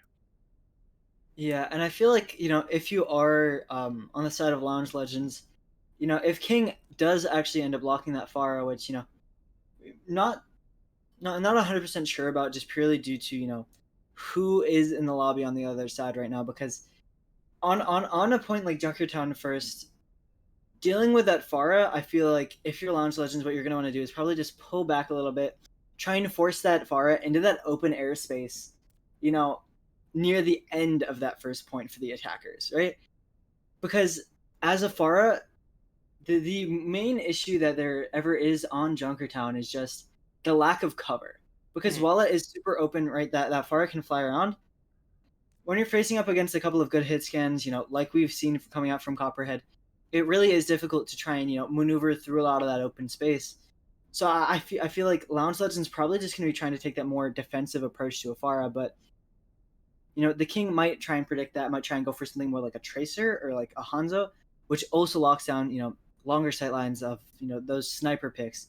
But it should be really interesting to see what kinds of compositions are being run out here, because depending on what is being played dictates so much of how both teams need to play it, even down to the individual hero picks, more so than just overall compositionally. Yeah, and this is just going to be a fun one to watch. I'm feeling this game one vibes that we're getting at the start of it, with both teams kind of getting the reset going, bringing out the main rosters again. It is going to be a very DPS oriented battle here, and it's going to be if. I would assume that Copperhead is going to be coming out on that McCree once again, as we saw them feeling quite comfortable just in the first two maps, and even coming out a little bit at the end there. And it seems like Megamind does play a majority of different heroes, but hopefully they're going to be able to do just enough to keep the king away and also keep Oakley at bay too. And if you are going to run double bubble, now may be the time. You just need to get them uneven. You need to get Oakley just uncomfortable and just start being able to disrupt their DPS from doing what they have been able to do since game number one. Yeah, and I feel like you really said it there, right? The name of the game is disruption, right? Oakley has been hitting shots so far. Oakley has been a problem so far in this match, and I feel like Lounge Legends. I was saying earlier, that's the main issue with taking it to Junkertown, is that you have to be careful for Oakley, and so I'm really hoping that Lounge Legends has some kind of strategy, to disrupt that hit scan player. Maybe it's putting Megamind on Trace or just having him, try and hard mark Oakley, or maybe it's playing more of a diva oriented comp. It's just something to make sure that Oakley does not have free reign, because Oakley is one of those hit scan players where Welcome you to give them free reign Hyperion. and they're just going to hit enough shots to really make it a pain for you. Yeah, and one thing we do have to note is that these supports have been just playing their hearts out. Both of them, even though there has been an insane amount of damage output, the unsung heroes once again coming out for these supports who have just been keeping everything together. Especially this Baptiste gameplay has been so crisp. Fat Beach able to just keep their team alive and engaged multiple times over again, especially during freezes, and Felix Penguin answering the same with their immortality fields too. And that's something I feel like I haven't highlighted enough. It is so difficult to time that down as we're seeing once again the supports mirror each other as we're seeing a Baptiste and Zenyatta comp here. And they just deserve so much recognition. And I know I haven't talked about them nearly enough as they deserve, as their lamp placement. Both of them have just been on par tonight. I believe I've only seen one or two just misused or mistimed. But besides that, just unbelievable stuff. Yeah, but actually, real quick, one thing I wanted to point out here is that Fat Beach actually going to be going over to Zen, and now it's actually going to be Boop onto that Baptiste. Formerly it was Fat Beach playing the Baptiste and Boop being on the Lucio, but they're going to be switching out.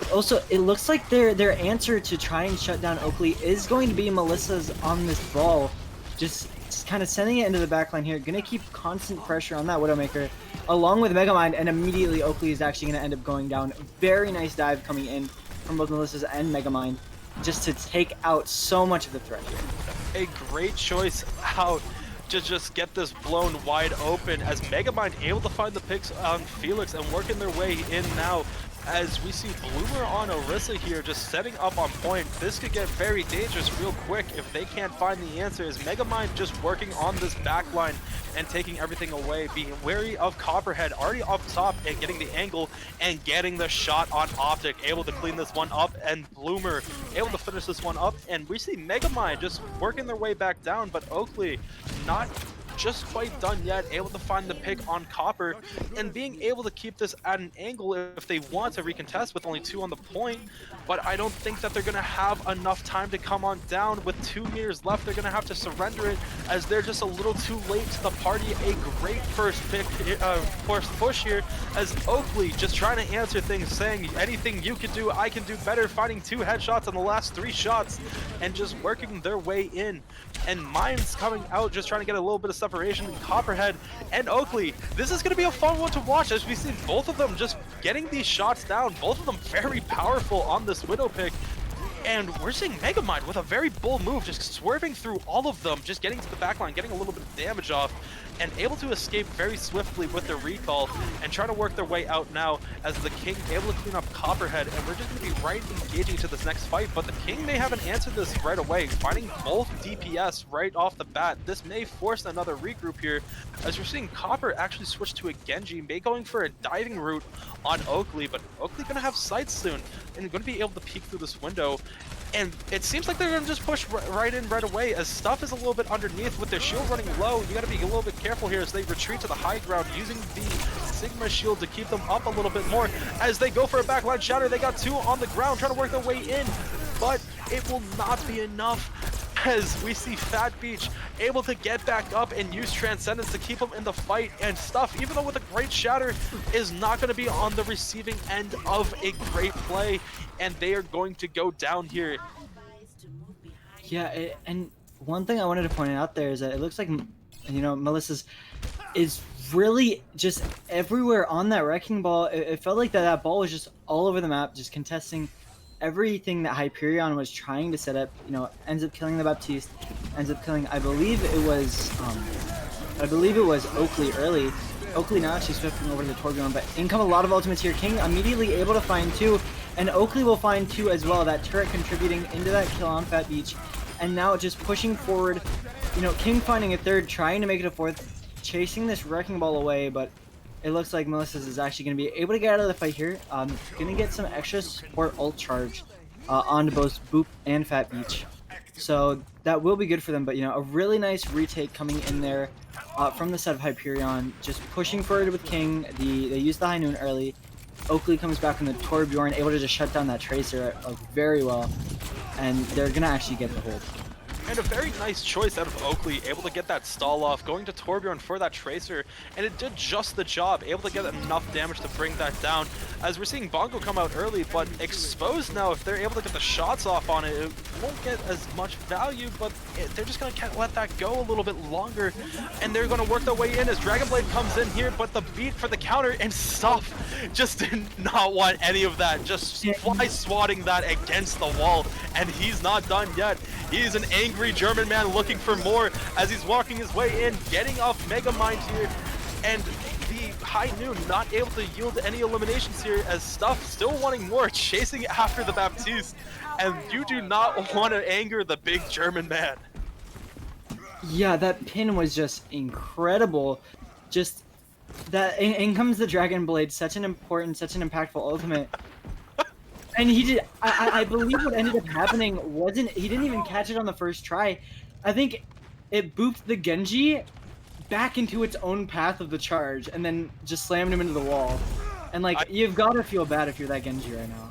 You do, and the only thing you feel worse for is Oakley, we saw what you just did there with that hammer kill. I saw that on the kill feed. That is quite rude, and don't worry, we saw that. And we're seeing mines coming out now, just trying to make a little bit of separation here with a minute 20 on the clock, but Sigma sacrificing his shield for it. But watch out as we see an amplification matrix just coming out, and Megamind taking out the Molten Core with their nice bomb, and now they're just trying to walk their way up as Liz able to get a pick here, and the King able to follow that up with the switch onto McCree, able to get the stun and able to finish that blow, and now they're working their way back onto them and able to get another impressive hold, even though that they were able to set up the amplification matrix quite early in that fight. Yeah. And the thing is, while that amplification matrix was struggling, up, that's the thing that I matter. yeah, and while that amp matrix is up, the issue is that there was just a massive shatter from Stuff, which knocked 3 people to the ground, all behind it. So, I mean, it's very difficult to use a window when you're lying on the ground. So just a huge shatter coming up from Stuff, and now in comes a very early, you know, gravitic flux here, gonna take everybody down to half, but it is actually gonna be Stuff falling first. They're able to chase down, you know, Boop's lamp eventually, but not going to be enough to actually find them a kill. And now it looks like it's going to be Hyperion on a little bit of a back foot. Luckily, they're going to be able to drop that window just to make sure that they can look for a little bit more damage. Copperhead, though, going to be holding this High Noon just around the corner. Going to have to end up dropping it, but in the meantime, the rest of his team has been putting in the work. And now that they have Melissa set up on a very nice off angle in the back, they can just shoot through every single angle here. And there is absolutely nowhere for Hyperion to hide. They're all stuffed in a tiny room, and now Copperhead is pushing in. It's just going to be 3 people left at the point, but everybody is dying.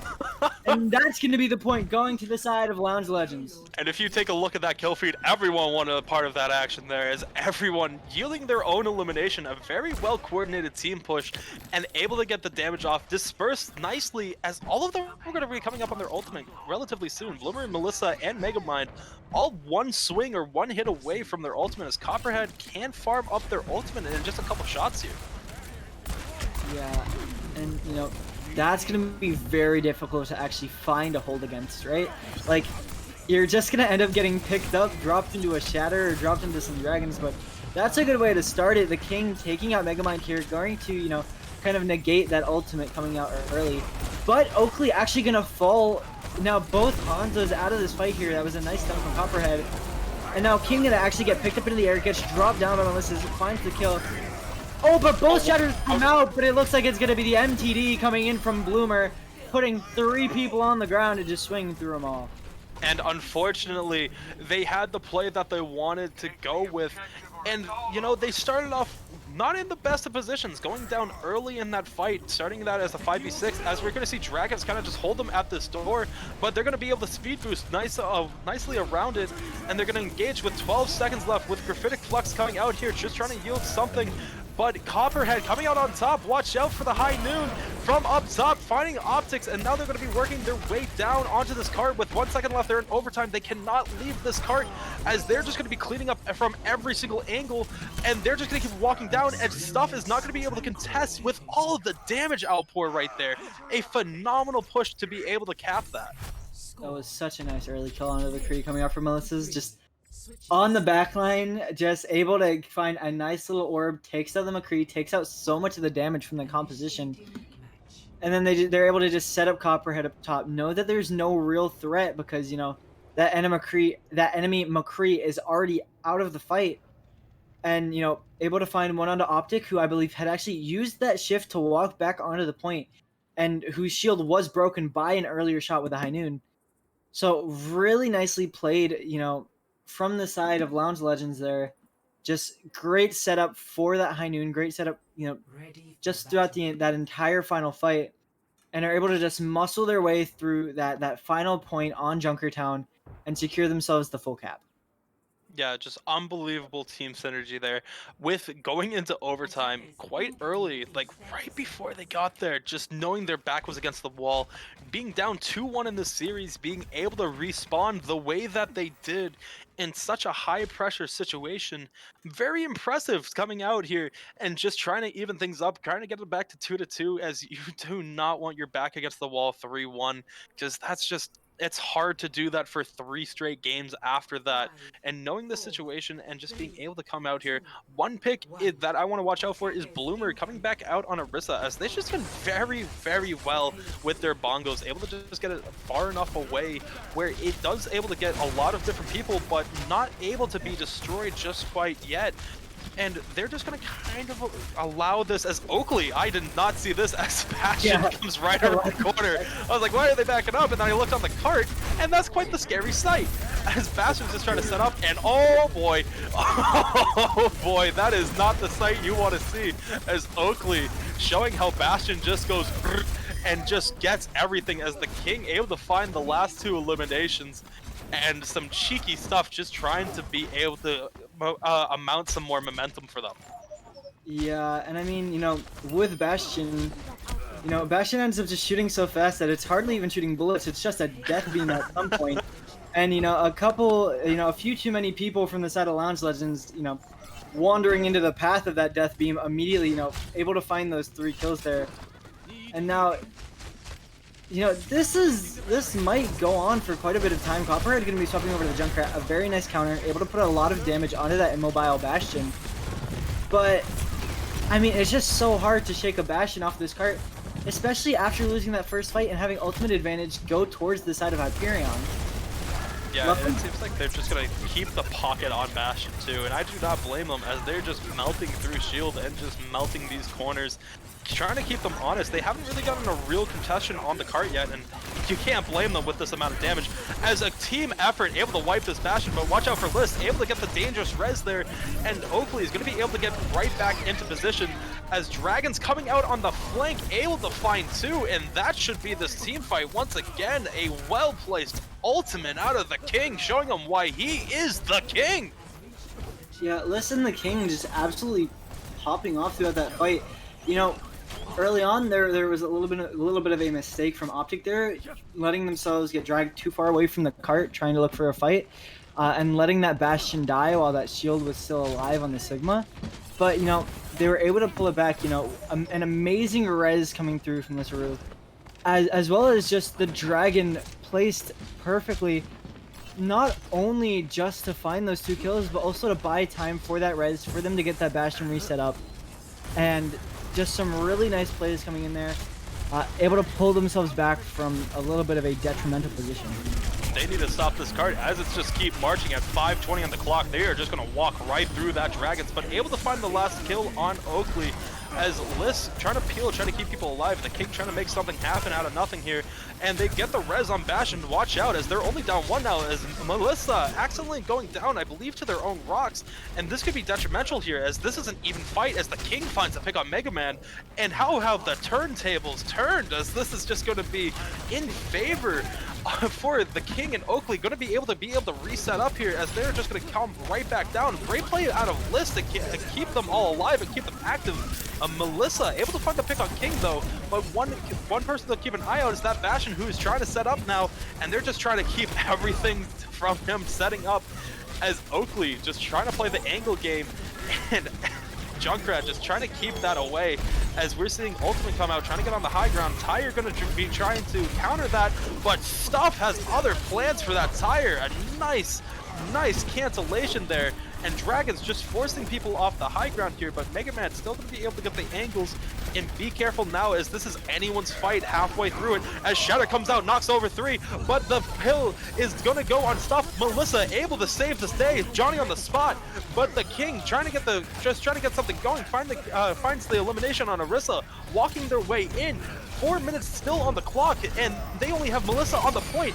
Mine's coming out now, but they're so low on health, and the King able to eliminate this. His stuff was moving forward, just trying to get these mines out of here. Optic able to clean it up, and with 3:43, we're getting the final recontention as Bongo comes out onto the cart. You want to see that come a little bit off so it doesn't just get cleared like that. Dragon's not able to yield anyone, but they get enough stall potential as Melissa comes back on, trying to just swing on the cart. Doesn't get the hook that they want, but they have Moira on, just trying to do something here as both of them go down. Oakley switched over to the McCree to get the little bit extra damage off, and with 4:23 remaining, this is dangerous waters. Such an amazing push coming out there. Just that early Bastion strat. You know, just like well, what else is there to say? It's a Bastion strat. They said it the right point. And they played around it well. They played just to keep that Bastion alive. You know, make sure they played around that win condition, you know, into the third point. Didn't end up working quite as well. The Bastion ended up dying a little bit more. But even in those fights where they didn't have all that pressure, they were still able to make good decisions there, especially in one fight that I noticed was the King with those dragons to just clear up space, right? When you're on Hanzo, yes, your ultimate does a lot of damage, but because it moves so slowly, you typically aren't able to see a ton of kills come out. You know, obviously earlier King able to still find that 2K Dragon, but typically you're not going to be able to, you know, reliably get kills. And so Hanzo's being able to make that smart decision to instead, you know, invest their ultimate to try and buy space, buy, you know, resources coming out from the other team. It's so impactful on the fight. And so it makes it so that even if you aren't getting any kills, you're still doing so much. And the King just, you know, really picking it up in that third point. And a wise play, going with their own Bastion, just trying to get some momentum going with a minute only on this clock. But Copperhead able to find the first elimination, even through that Maywall, as they get that damage boost and just melting through the resources thrown at them as the Maywall just quickly just absolutely eliminated. Going down is the King, and Copperhead said, anything that you could do, I can do better. And out of mech, able to get Oakley, and they're just going to be able to set up on cart here. A great first push out of Copper and crew here, just working their way in, and we're going to see the swaps come out relatively quickly as we see the King already on Hanzo, and if they're able to break through the barrier, that Storm Arrow could be detrimental to Copperhead, and you need to get one of these players down early so you can get Rez out and not onto Copper. And here they come, Oakley onto Tracer, and this is going to be overtime push here, as they are just going to run Pirate Ship, just trying to keep this going. Everything's going to be invested into Bastion, and we see Megamind going for the flank, but King able to find the angle, able to get the elimination. And here comes Beach, able to get the res off, though. A very detrimental res if you should let that one go, but the King going on to Mercy, not able to yield the elimination, and the rest of the team just going right nice of them. But watch out for the C9, but Mercy flies down to able to get the touch and keep this push going, as it's just both DPS on point, and Copperhead just showing Mercy what 150 bullets can do to someone. But Megamind's gonna get the final elimination here. And as we're keep pushing here into overtime, you need to get a quick reset here, as Optic already had used their ultimate. You needed to use that a little bit more on Bastion, but the big ultimate coming up is going to be the Kings and Oakleys. They need to find some combination to force out Lamp to be able to get to Bastion, and it can be either or, but they just need to be able to do it. And with Megamind having their ultimate here and Copperhead, you know, at 9%, you need to see a response out of King and Oakley relatively quickly, as Bastion just keeps going in, and watch out for the damage boost as everyone's just dropping around the corner. But Dragon's able to get a little bit of separation here, and Hammer not finding anyone there, as Copperhead setting up a little bit farther behind, and they are going to drop by Optic, and this is a window of opportunity here. They need to push up on this, as Oakley Optics needs to get in there off of this beat as Copper gets res once again, but it's going to be a C9 as they're just going to keep walking their way onto cart. That was a very nice beat coming in from Lissaru.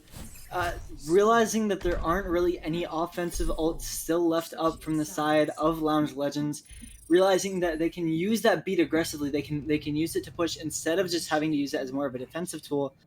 And while you may have a Bastion, while you may be doing about 1,000,000 damage per second, when the other team has all of those shields from the sound barrier, they're able to just push forward onto you, and really just forced all of Lounge Legends back. And it was that overtime situation where you really can't afford to be forced back. Otherwise, that overtime wick is going to burn down very quickly, and that is exactly what happened. It's going to be Hyperion finding the hold there on that second point, and now having just around 4.5 minutes to find this attack. And 4.5 minutes, that's quite a long time, especially for an overtime. That is just a mark to their success to be able to get it that quickly, especially on Junkertown, such a far map, and they get 4.5 minutes. That is quite impressive, and they're gonna go for a quick door hold out of Megamind. But one thing to note is they're not even going to set up at that door, so joke's on them. They want high ground to set up Oakley and King as Oakley switches over to Bastion, and watch out for the quick for a quick high ground sabotage. But they're gonna just settle on this low ground, push right out onto them, take the brawl directly to them, especially with Oakley. And they need to do a better job of disabling Oakley quickly, as they just kind of allowed Oakley free charge this entire first push for them. And Oakley just trying to get up onto the cart here, and they're actually going to elect for the high ground with the pocket. Watch out now as they're all set up and everyone's just in the room. A great wall to be able to move that Bastion around. And Melissa able to just throw them off the high ground, but a little bit overextended. Watch out if they get Z-necked, this could be very dangerous. But Amplification Matrix coming out early, but so does Dragons. Neither of them earning an elimination just quite yet, but it forces everyone to move around, and that's exactly what you want. If you are defending here, you just need this to go in your favor, and you don't care how you get it. You want this resources out early. As you see another Matrix out on the cart though, with Oakley sitting right behind it, and this is going to force them to regroup here. And watch out now, and Optics not able to find anyone with their ultimate, and they're just going to rotate onto the back here. Maywell able to let them engage just a little bit more as Copperhead's coming down, not able to yield any eliminations, but able to get a lot of damage off, as Freeze is going to be able to get on the cart, and this could be very dangerous as 3 of them are frozen.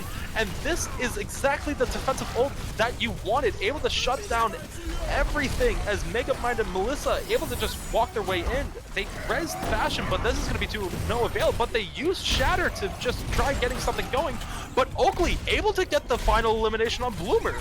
But unfortunately, Optic goes down there, but once again, you used another beat, and I know this is overtime, but we're seeing a little bit of ultimate mismanagement here, as we're seeing just a beat come out which could have used a lot more, just used a lot more value later on.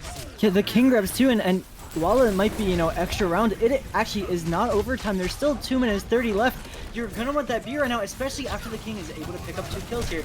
The King now has this Dragon trying to defend Felix Penguin, just about won't be able to do that in time. Versus will lose mech, but Optic now frozen on point. And stuff unfortunately falling off the map here. It will have to be the reset from Hyperion. But if you're Lounge Legends, you kind of just got really lucky there. That it's like you were saying, that beat just very poorly timed. 2 ultimates invested to try and kill a resurrected Bastion, and still barely able to do the job. And with King coming back, but now they are still going to have this Shatter, and they are going to have this Dragon. And immediately the Shatter is going to knock 2 to the ground. In comes the Dragon, almost able to find Fat Beach immediately. But luckily that lamp is going to come out, but Copperhead will not be so lucky. Now Stuff is pushing forward. The King finds another. The King just holding up on this high ground while Oakley goes down. There's still this Hanzo alive as a presence here. Finds a third, and the King trying to push this point, trying to reclaim his crown, going into the second point. It looks like they will be able to actually finish off the cap on a first, unless there's going to be a nice contest here.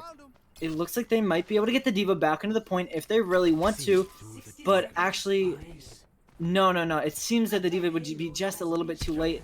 And now it looks like we're going to be heading into a final fight where, depending on how this goes, could dictate this entire map and possibly even the series. You know, Hyperion still on match point. They only really need one more fight to win this out, but they are facing off against Megamind's Blizzard as well as Fat Beach coming out with that window. And King just up on this top right here, trying to find an early pick, but in comes the Blizzard. Everybody gonna be frozen up early. Out comes the Dragon just to try and zone them off, keep people alive, but Megamind finding those right clicks into people's heads. Copperhead will find another one. Bloomer goes down, but it's not gonna be enough. Copperhead just keeps on cleaning up. It's only 15 seconds left. They have to look for a reset, and they have to look for it now. Lynn needs to get out of here now as they go down, and there is going to be 6 seconds left. You're going to have the Tracer touch, but will it be enough as you have Megamind on point with May? And here they come, everyone coming out, and watch out as they get lifted into the sky. Optic getting Uno reverse card there, and just getting eliminated as Melissa able to find a pick on their Diva Bomb, and it seems like this may be enough as everyone's just coming out. All the ultimates are raining down. They're trying to get anything going. The King is just trying to stall out on part as long as they can, and they are going to go down to Fat Beach. A great shot out of them, and that is going to be it, but Optic not able to get the touch. A great hold out of Lounge Legends. And even though they had a little bit of ultimate mismanagement, they find themselves at an even Steven series. Yeah, and that was a really nice defense. 4.5 minutes, not able to make it halfway through point B. So just really good work there coming up from them. Actually, right here we can see, you know, the play of the game. As I was saying earlier, that beam of death, just 3 people ended up accidentally walking into it, and that will be 3 people getting sent back right to their spawn. But you know, I feel the biggest thing on the second attack coming up from Hyperion really was how well they were actually defending that Bastion. Because, you know, when you're playing that Reinhardt, like, yeah, you have a lot of shields. You have, you know, more shields in your one than Arissa will have in one of her shields. But the issue is that you're not fully set up to play around the Bastion in terms of the way that you want Reinhardt to play, right? You saw stuff, you know, trying to start off outfights with the Bastion, but, you know, those Reinhardt instincts kicking in, popping a little bit too far forward, looking for those hammer swings. And, you know, same thing with Optic, just trying to find their own value on Sig versus just playing around this Bastion on that second push. And as soon as there's a Bastion without a shield, it's the only thing that Lounge Legends are going to be looking at. There is nothing else on the side of Hyperion that Lounge Legends are even going to kind of care about when there is a Bastion alone on point without any shields, right? And so, you know, they might have wanted to clean up that Bastion strat a little bit for the side of Hyperion. Like, they started out well, taking that right door, understanding that, you know, after Lounge Legends saw that close hold that Hyperion pulled off, they were most likely going to try and do the same thing, right? Yeah. And so they take that side door, that they're able to get that spam in, but really just not able to set up for their Bastion and set up for those kills as well as they would have liked to. And, you know, heading into this next map, they're definitely going to wish they had just closed it out here, closed it out there, because now we're going into a final control map, 2-2 in this series. Whoever wins this map will take it. What a great series this has been. I hope you've been enjoying this as much as I have, and I know you're excited for this conclusion, but before we get to that conclusion, we need to take a 5-minute break. We will be right back. Don't go anywhere. 2-2, Hyperion Lounge Legends, 2 seed, 3 seed, unbelievable action. We will be back in 5. Do not go anywhere.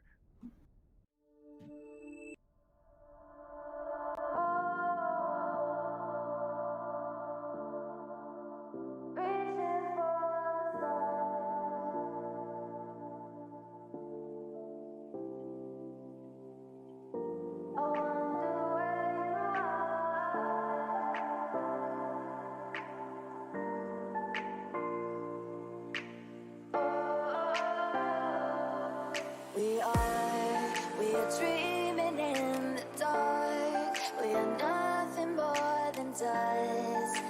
Search but you stay lost.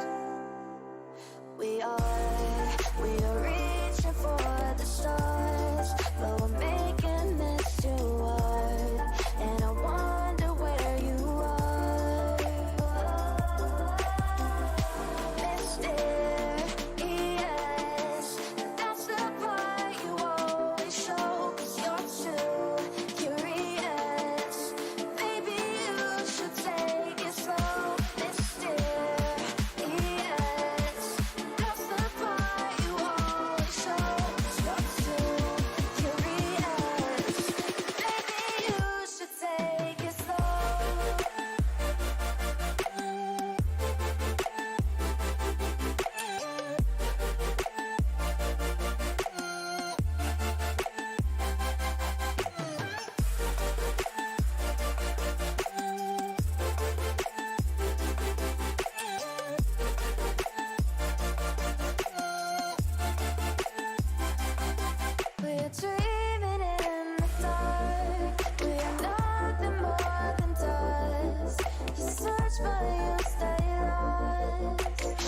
We're reaching for the stars. We're making this too hard. And I wonder where you are. Mysterious. That's the part you always show. 'Cause you're too curious. Maybe you should take it slow. Mysterious. That's the part you always show. 'Cause you're too curious. Maybe you should take it slow.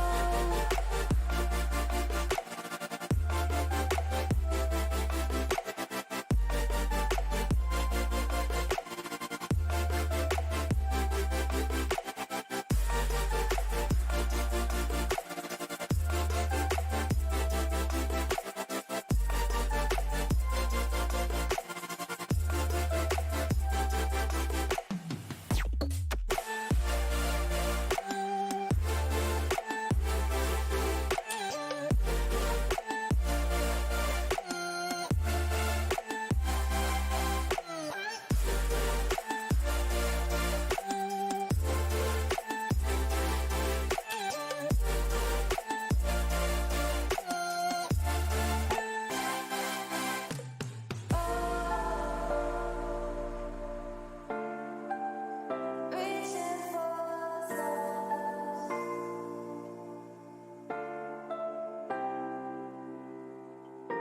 I wonder where you are.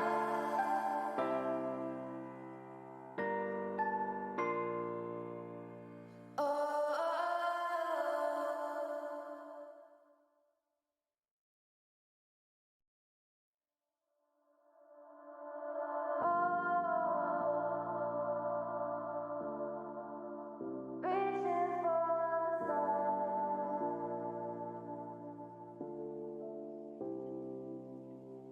Reaching for the stars.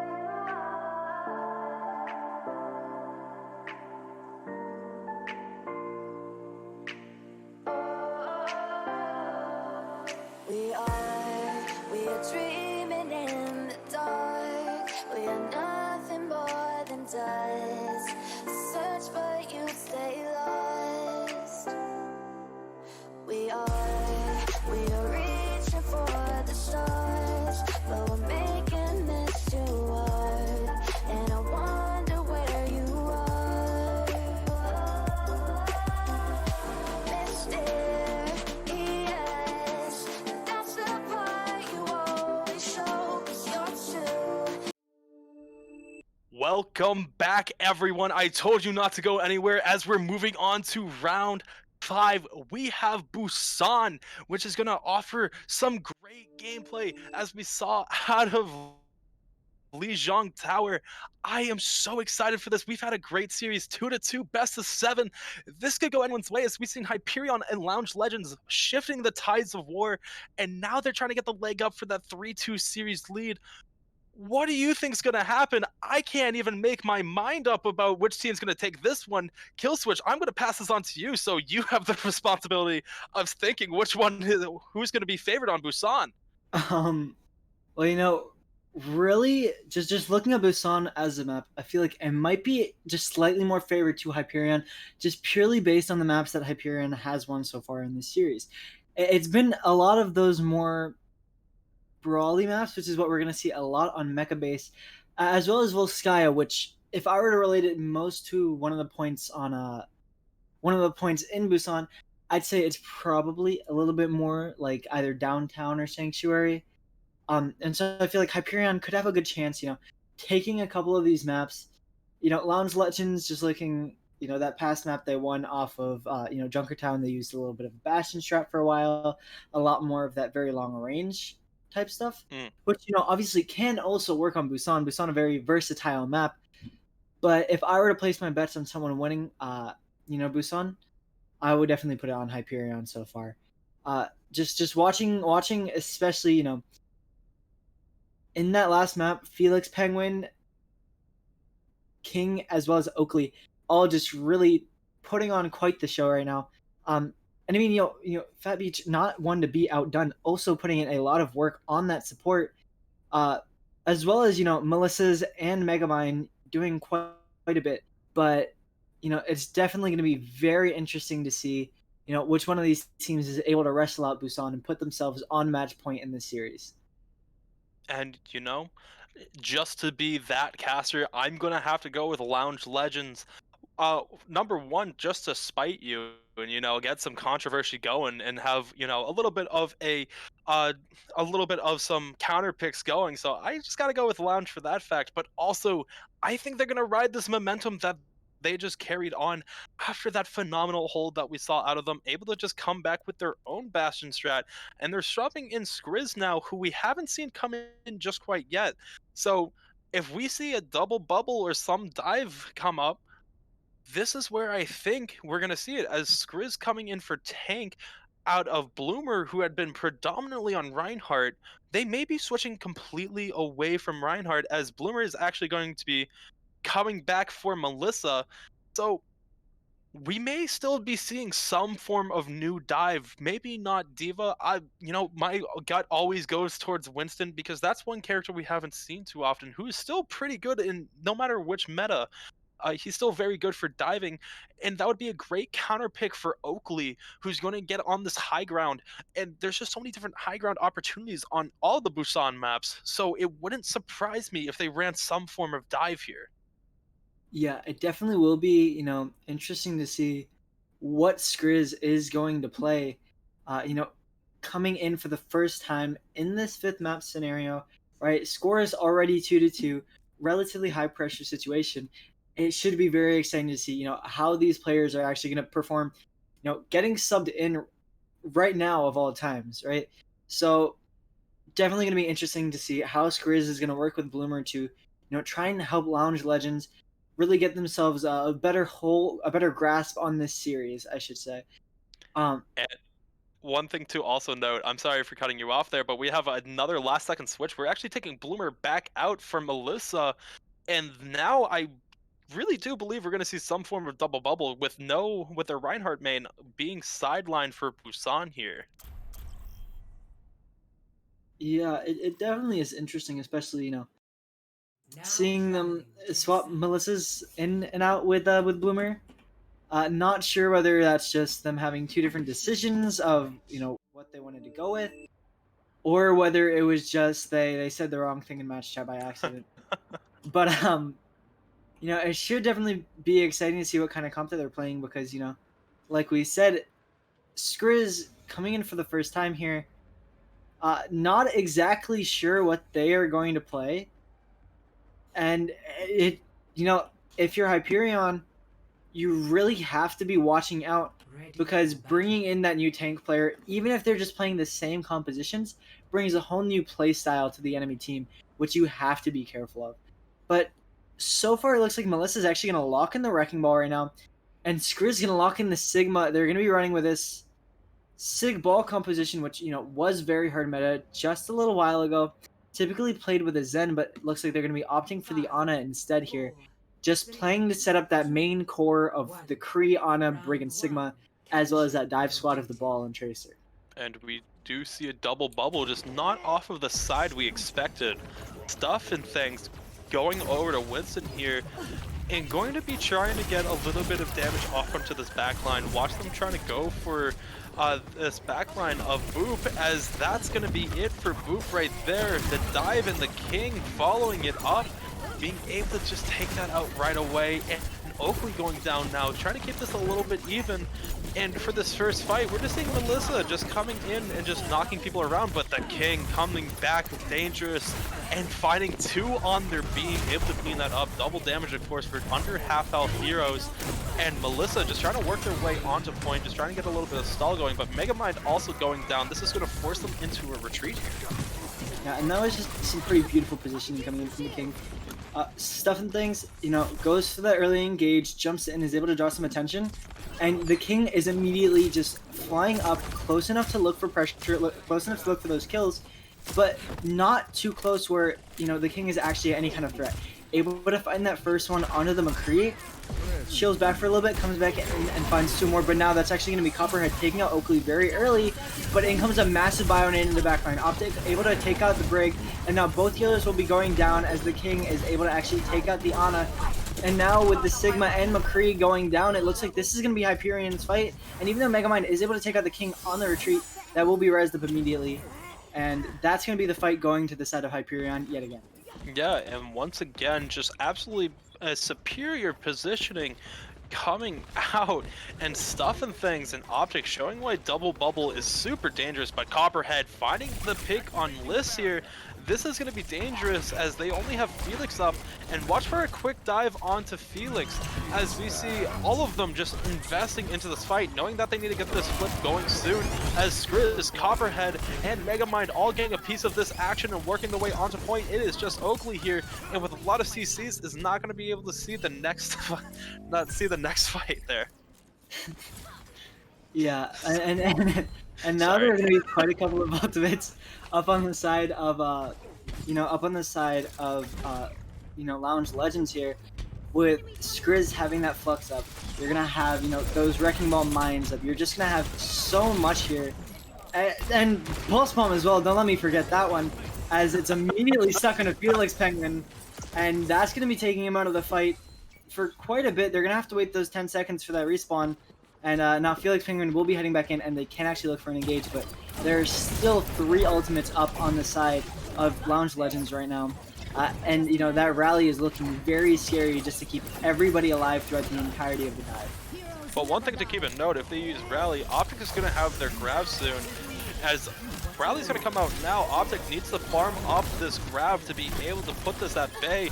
And with the sleep on the Wrecking Ball, this is going to be able to get enough for Optic, but they may need to get a regroup here.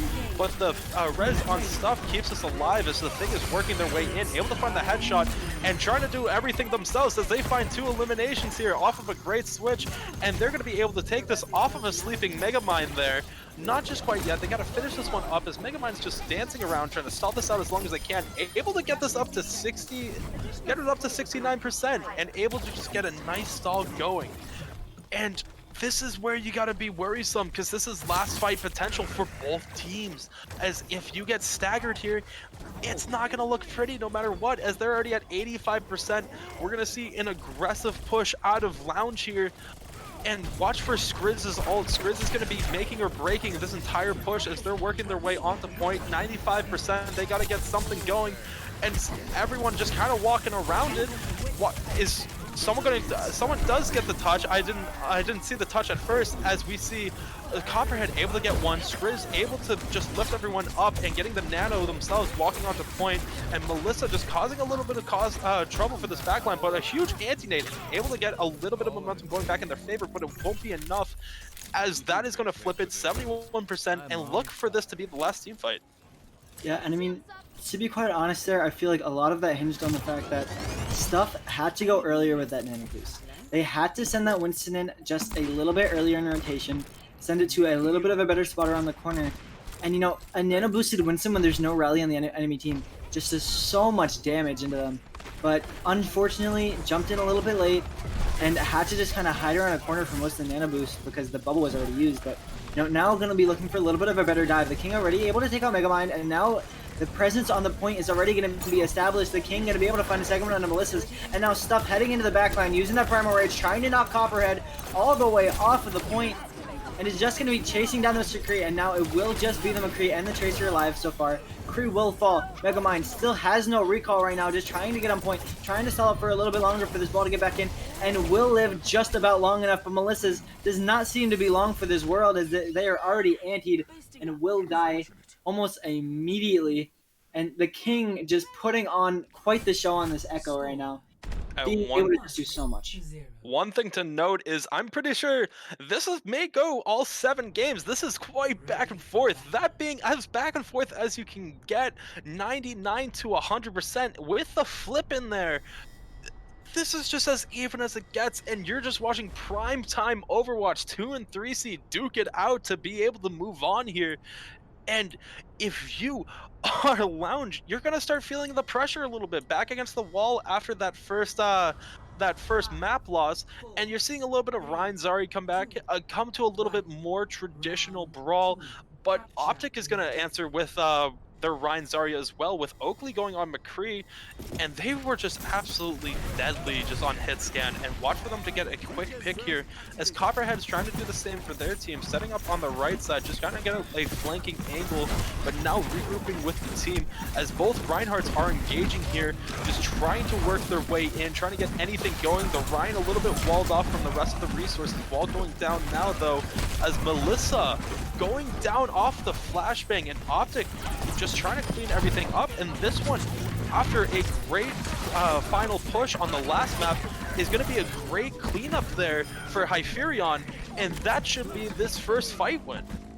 Yeah, and I mean, one thing which I find really interesting here is that Melissa's is actually going to be going over onto the Rhine. You know, we've seen Melissa's playing that off tank for the entirety of the series so far, but now having to swap into the Rhine, and I feel like, you know, after seeing this, you kind of realize that Lounge Legends couldn't afford to lose that last point because that was the best for their comp that they're trying to run, and now they have to have Melissa's going onto the Rhine, and you can see why you wouldn't want that, because immediately Stuff just decides to lay down the three-man shatter, cleans everybody up, and, you know, Stuff really not liking getting disrespected by having an off-tank player playing the main tank against him, just decides to, you know, put his fist down and put the hammer down as well, just knocks everybody to the floor.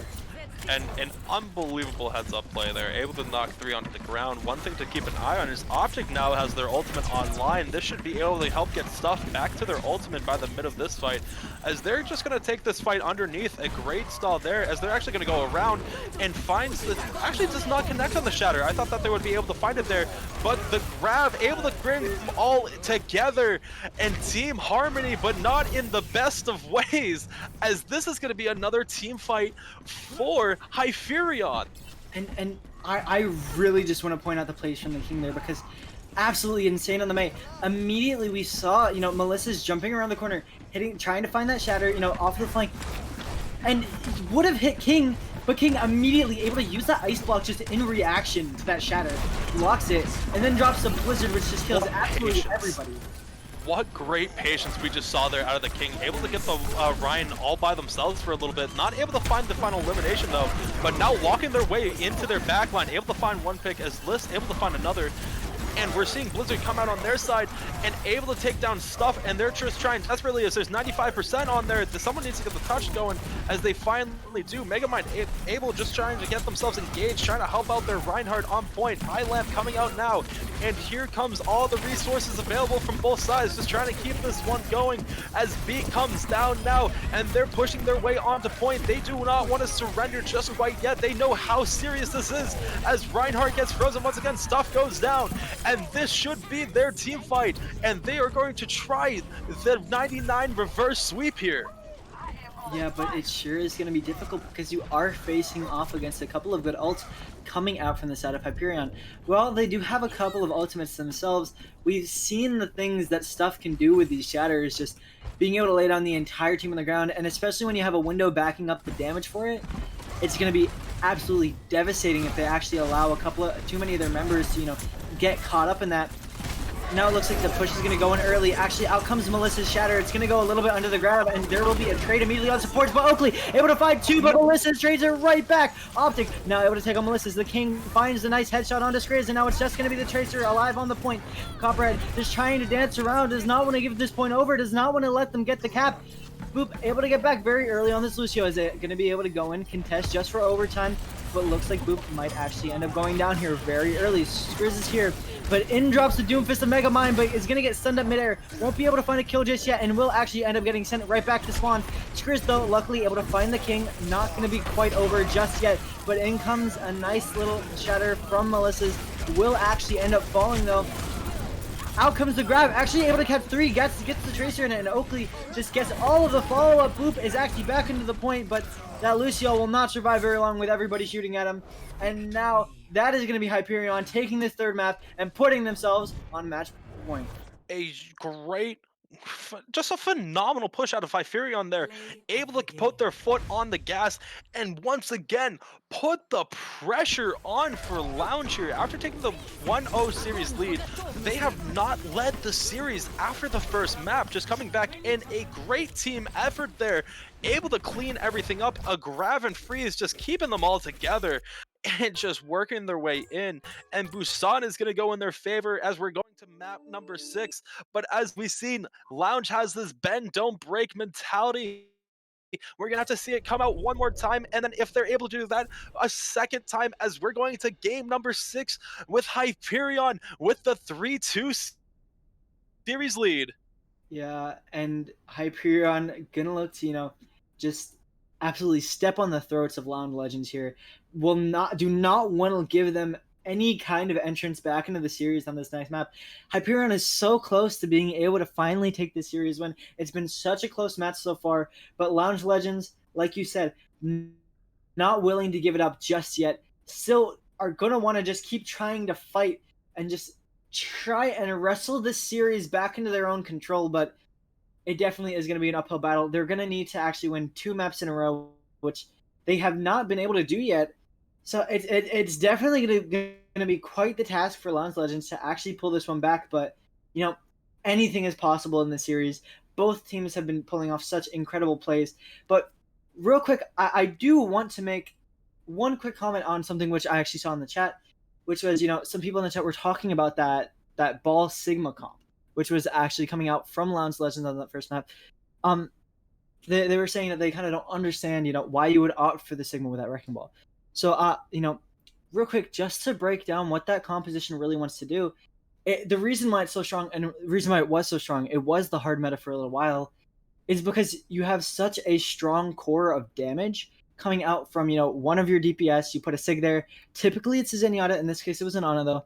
You put a Zen there. You put a Brig there. And it's so difficult to actually engage on them, even with a dive composition, because when you jump them, there's just so much damage, so much sustainability from the Brig, as well as your own backline is getting dived by that Wrecking Ball, by that Tracer. And so it essentially allows you more of a proactive poke comp, right? Where typically in poke, you'd have to just kind of very slowly take angles, very slowly look for these opportunities. Now you can have that Ball Tracer going in and doing that for you, forcing these kind of engagements, forcing these fights, and then you have that high spam composition to lock down angles, really lock down kills. So, that's pretty much the basics of why you would want to run that Sigma Wrecking Ball comp. And, that comp is actually really good on both, downtown as well as on Sanctuary. But, unfortunately, Lounge Legends losing downtown 99 to 100%. Such a close map. And it's like I was saying earlier, it's almost like a death sentence for that map, right? Because you don't have your main tank player in right now. You don't have Bloomer, your Reinhardt player, in the lobby. You don't want Mecha Base to be a must win for you, right? Yeah. It's really just super difficult position that Lounge Legends were put in. And I mean, trying to play that brawl without a Reinhardt main, without, having all of that firepower is so difficult. And, after losing that first map, it was almost impossible for them to actually bring it back. And one thing I've been seeing in the chat, this is a best of 7th series, so it's the first one to win 4 with Hyperion with 3, looking to close this one out on Temple of Anubis. I really thought that we were going to see some Hanamura gameplay, but it seems like they elected for Temple of Anubis, and Temple of Anubis is one of these interesting ones, as we see a lot of times this can be a strong snowball map. If you get a strong offensive push, I've seen so many times that people finish with above 5 minutes on this map. It is absolutely unreal, and it's gonna be interesting to see Lounge Legends how they respond here. I believe they're gonna be on offense first, as Hyperion has selected defense, and if Hyperion comes out with a strong defense, they're gonna put themselves in a great win condition on map 6 in this best of 7 series. And what a great series overall that we've seen so far. Yeah, just both teams trading out blow for blow here. It's it's never really seemed like one team has taken any kind of overwhelming advantage over the other. Both teams just fighting tooth and nail to try and pull this series their own way. And I mean, even right now with Hyperion being on match point, they're you really can't count out Lounge Legends just purely because of how they have been playing, how they all the what they have been able to do in this match, right? Just so impossible to kind of predict how this series is going to end. So, everybody stay tuned. Make sure that you keep watching because this one looks like it's going to go, the entirety of the distance, going possibly all the way to 7 maps. Yeah, I can't say it better myself. This one has the potential to run buck wild as Lounge is going to be on offense first. I would love to see some form of symmetric gameplay. We saw Megamind start off with it and they had a lot of success early on. And once again, the king was on Farah and had a lot of success early on, and neither of them have returned to it ever since. One of these two in match number 6, while they both try to either close it out or extend it, I have to believe that one of these returned to it at some point. I would like to see Megamind come out aggressive with their Symmetra and just try getting them set up on either point or set up on the high ground behind them and just be able to rain down terror from above, but they need to get something going quickly to throw Hyperion off their trail as they have been just on fire recently. Yeah, definitely. This map is just, Temple of Anubis has so many nice angles for you to find, so many different, I guess, strategies that you can use, right? We've seen Dive has been able to be played on this map before. Brawl has been able to be played on this map. It was a very big spam map for a while. So, in terms of compositions, it should be very interesting to see what both teams are actually going to play here. So because especially on the side of Hyperion, they've shown that they can play that Winston Zarya double bubble, but they've also shown such just prowess on that just standard rush comp, just running down all of Lounge Legends, and it's gotten them through maps so far. So it'll be interesting to see whether they're going to try and use it for the 7th. Yeah, and I am just very, very excited here as we are going to be getting started just quite shortly. And one other note that I want to make is Washcloth will be coming in for Boop here. And, Washcloth is going to be kind of a bit of a wild card as we saw Boop kind of play a lot of different heroes, but one of them that we didn't quite see was Ana. And I'm kind of expecting Wash to come in as either an Ana player or a Mercy player, as neither have been really utilized by Lounge Legends here. And just to be able to get that good damage boost off, or get those sleep darts off for Lounge Legends, that's going to be something to keep an eye on. As I expect Fat Beach going back to their Baptiste pick, as they've just been so strong on them today. Yeah, definitely. Just yeah, Washcloth coming in here. It should be very interesting to see, what kind of, I guess, composition is going to be that's going to really be entailing, because so far I definitely would not say that there is any kind of issue, with Boop's play. So I'm guessing Washcloth coming in probably as maybe a hero specialist for something very specific that they want to play, maybe a map specialist, I should say.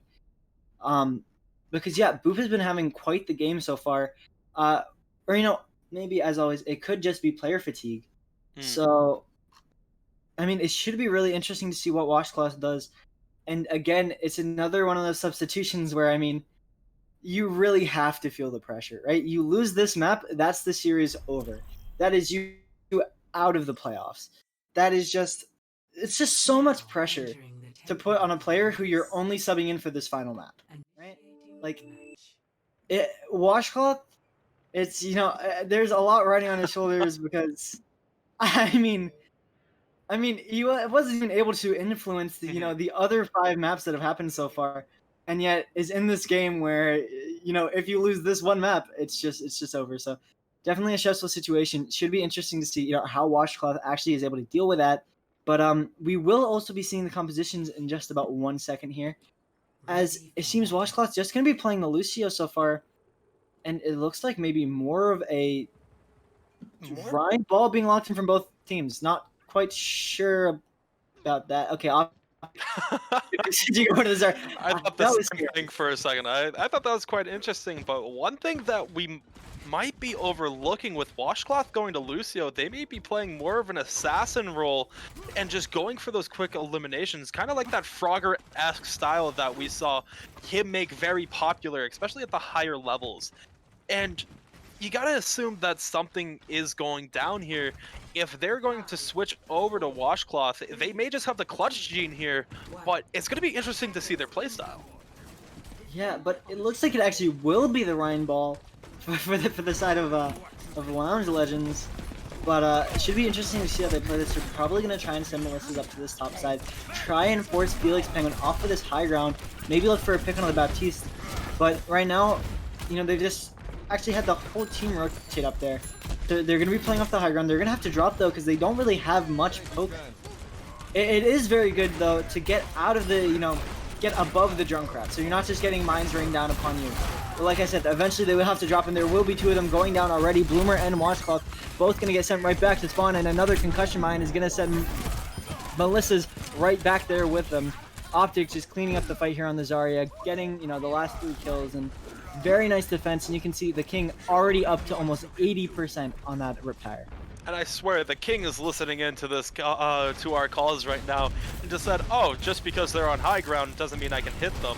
As they found a 2-piece off of the people on the high ground from low ground with some great placed concussion mines, and immediately we see Megamind switching over to Pharah, and if they can break that turret, this could be very dangerous in the likes. But we're seeing Tire coming out a little bit early. We're going to see it just walk its way around, trying to find one pick here as it's going up for Pharah and manages to find it. So if the turret can't find it, why not have the Tire go do it for it? And we're going to just see them try capitalizing here, just trying to get the tanks though, who are a little bit out of position as Melissa going down in a 3k shatter, also coming in as Optic just able to clean up here and able to farm up their ultimate just a little bit more. Stuff has been so good with these shatters throughout this entire match. Just, it feels like every single time this guy has that shatter up, there are just 4 people already laying on the ground for the side of Lounge Legends.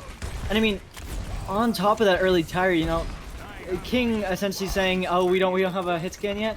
Don't worry, we got this. Sends the tire up. Now we'll actually be swapping over onto the McCree here to help deal with that Pharah even more, but in comes the early Molten Core. Is going to be zoning everything off, but, you know, just going to kind of chill on the side of Lounge Legends.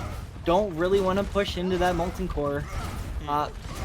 Is going to be expiring, and now they're going to be trying to look for a little bit more of an engage, trying to set this Pharah up from main, but, you know, a lot of ultimates here, and Bloomer is immediately going to be pushing in, but will immediately fall.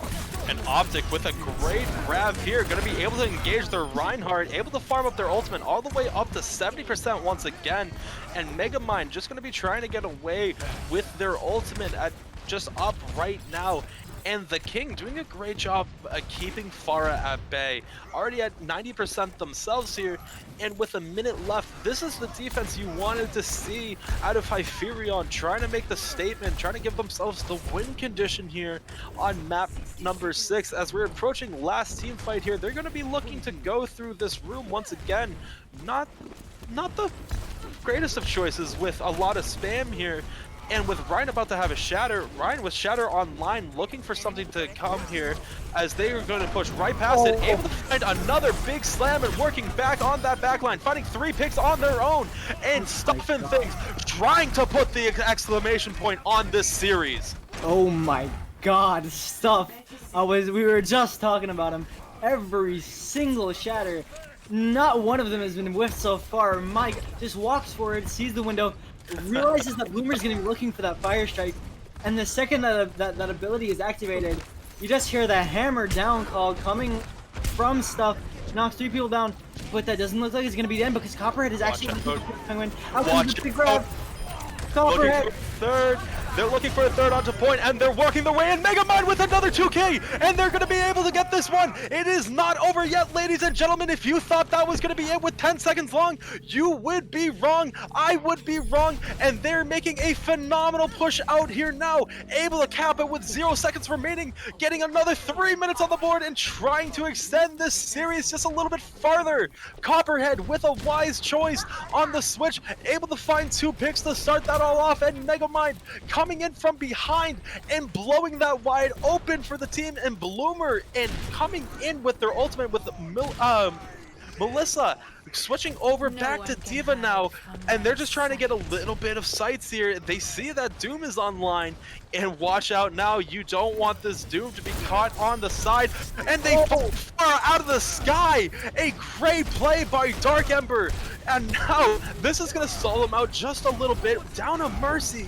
Megamind able to find the return pick, trying to even this a little bit up, and watch out as Megamind has the angle to get a lot of spam off here, and they're going to be walking their way in here, half health, and the Nano gets a pin, and this could be it, a change of events. I told you Temple of Anubis is very snowball heavy as Megamind working their way in. It's just Felix left. They're trying to work their way down, and they go down by a shot by Copperhead. They just need to stall this one out as they keep going, as Doom is back on point. And here they come, the stall is coming, the King trying to pick on Anna and just trying to work their way in. Megamind's trying to shut everything down, not able to find the Lucio, but able to find the Brian, and they're working their way in. May trying to wall, get the separation in. Everyone coming back in now. As far finds another 2 picks, just trying to blow this one open. Megamind, Dark Ember finding another slam on Mercy. Dark Ember trying to make something out of nothing, just trying to get everyone back, and it seems like their effort would be in vain. They are going to get the stall here. Just Dark Ember and King just able to take out both of the supports. There was no healing left on the point, and it does not matter how many kills you get. It's 2 CP. They're back almost immediately, and when you don't have those supports up, you cannot live through all of those different people poking down at you. An amazing stall tactic. Dark Ember actually opting to back out, knowing that the Mei is going to be able to touch. Just amazing plays coming out from those DPS just to bring this all the way back. And you saw even Lisa jumping to the sky, taking out that Pharah, and now we're entering into another seemingly final fight scenario. Copperhead starting this off with a pick themselves, but Bomb coming in the back line as Stuff only gets 1 knocked on the ultimate. But this is going to be just enough as they find 2 in retaliation. Melissa getting knocked out of their mech, and Dark Ember able to find the pick on Pharah once again, but Washcloth finds the answer, but that's going to be it for that fight. They need to regroup quickly as they only have 20 seconds left, and Megamind having their ultimate almost online. Someone needs to get a touch going here as Melissa switches over to Wrecking Ball looking for that touch, but be careful because Doomfist can just punch them away. You need 2 people going for this as you see them all coming out. The wall comes out, someone will be able to get the touch, and this is final fight as Ryan gets frozen and is going to be dropped by Stuff, and everyone coming in, but a res is going to be able to be put off as Felix gets another pick here, and this is a phenomenal hold here and a amazing effort off the back of Dark. It will not be in vain as they're going to hold it. What seemed to be completely lost off as a snowball, Dark Ember just said, hold on, wait a minute, we're not done just quite yet.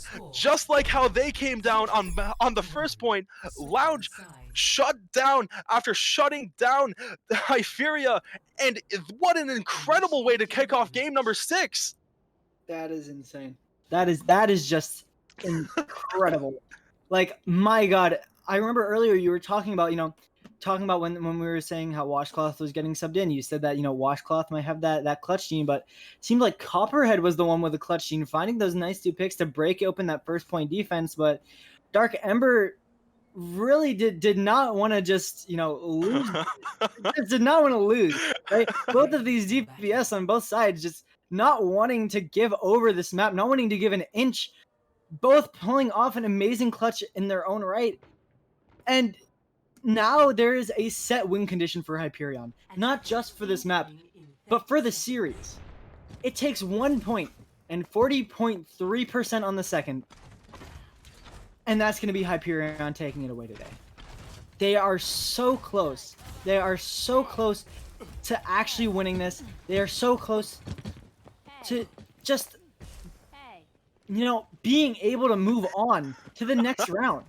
I am nearly speechless here just from the events of that last round, and hopefully they continue to show as amazing play for this next upcoming round.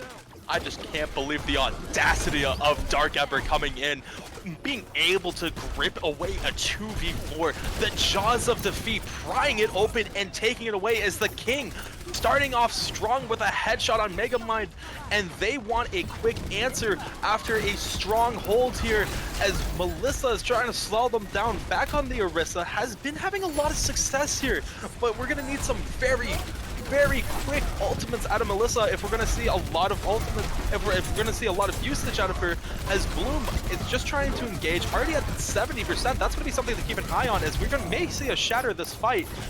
And even though they went down early, they seem to be getting the better end of this off of a great res off of Washcloth, and this is going to force them to retreat. Bloomer almost having ult, Megamind having ult, Beach almost having ult, and this is the response you wanted. Even though you did not cap, you still have 4 minutes to hold and just force your way into Game 7 on a phenomenal defensive hold here. Yeah, and I mean, really, such a nice composition coming out from the side of Lounge Legends, deciding, okay, we know that they're probably going to play the Brawl here. We want to run that hard spam.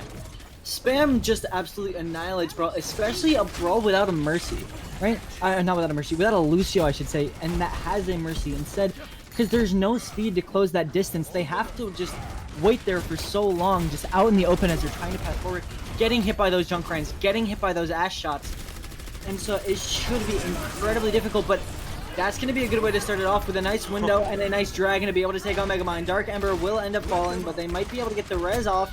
Both lamps will fall, and now the King able to push forward, finds the headshot on the Copperhead. Bloomer will end up falling, but Megamind is back in this fight and takes out Felix Penguin. Felix Penguin, though, also going to get resurrected. And now it's going to be a very advantageous fight for Hyperion, and the King will just keep on putting on this pressure, keep on finding more kills. There is going to be a Valk Mercy battle in the backline. I'm not quite sure what's going on here, but it looks like it will end up being Hyperion taking the point. Lisaru gonna finish off what they started, taking down Washclass, and that's just a little bit of a Mercy differential, I would say.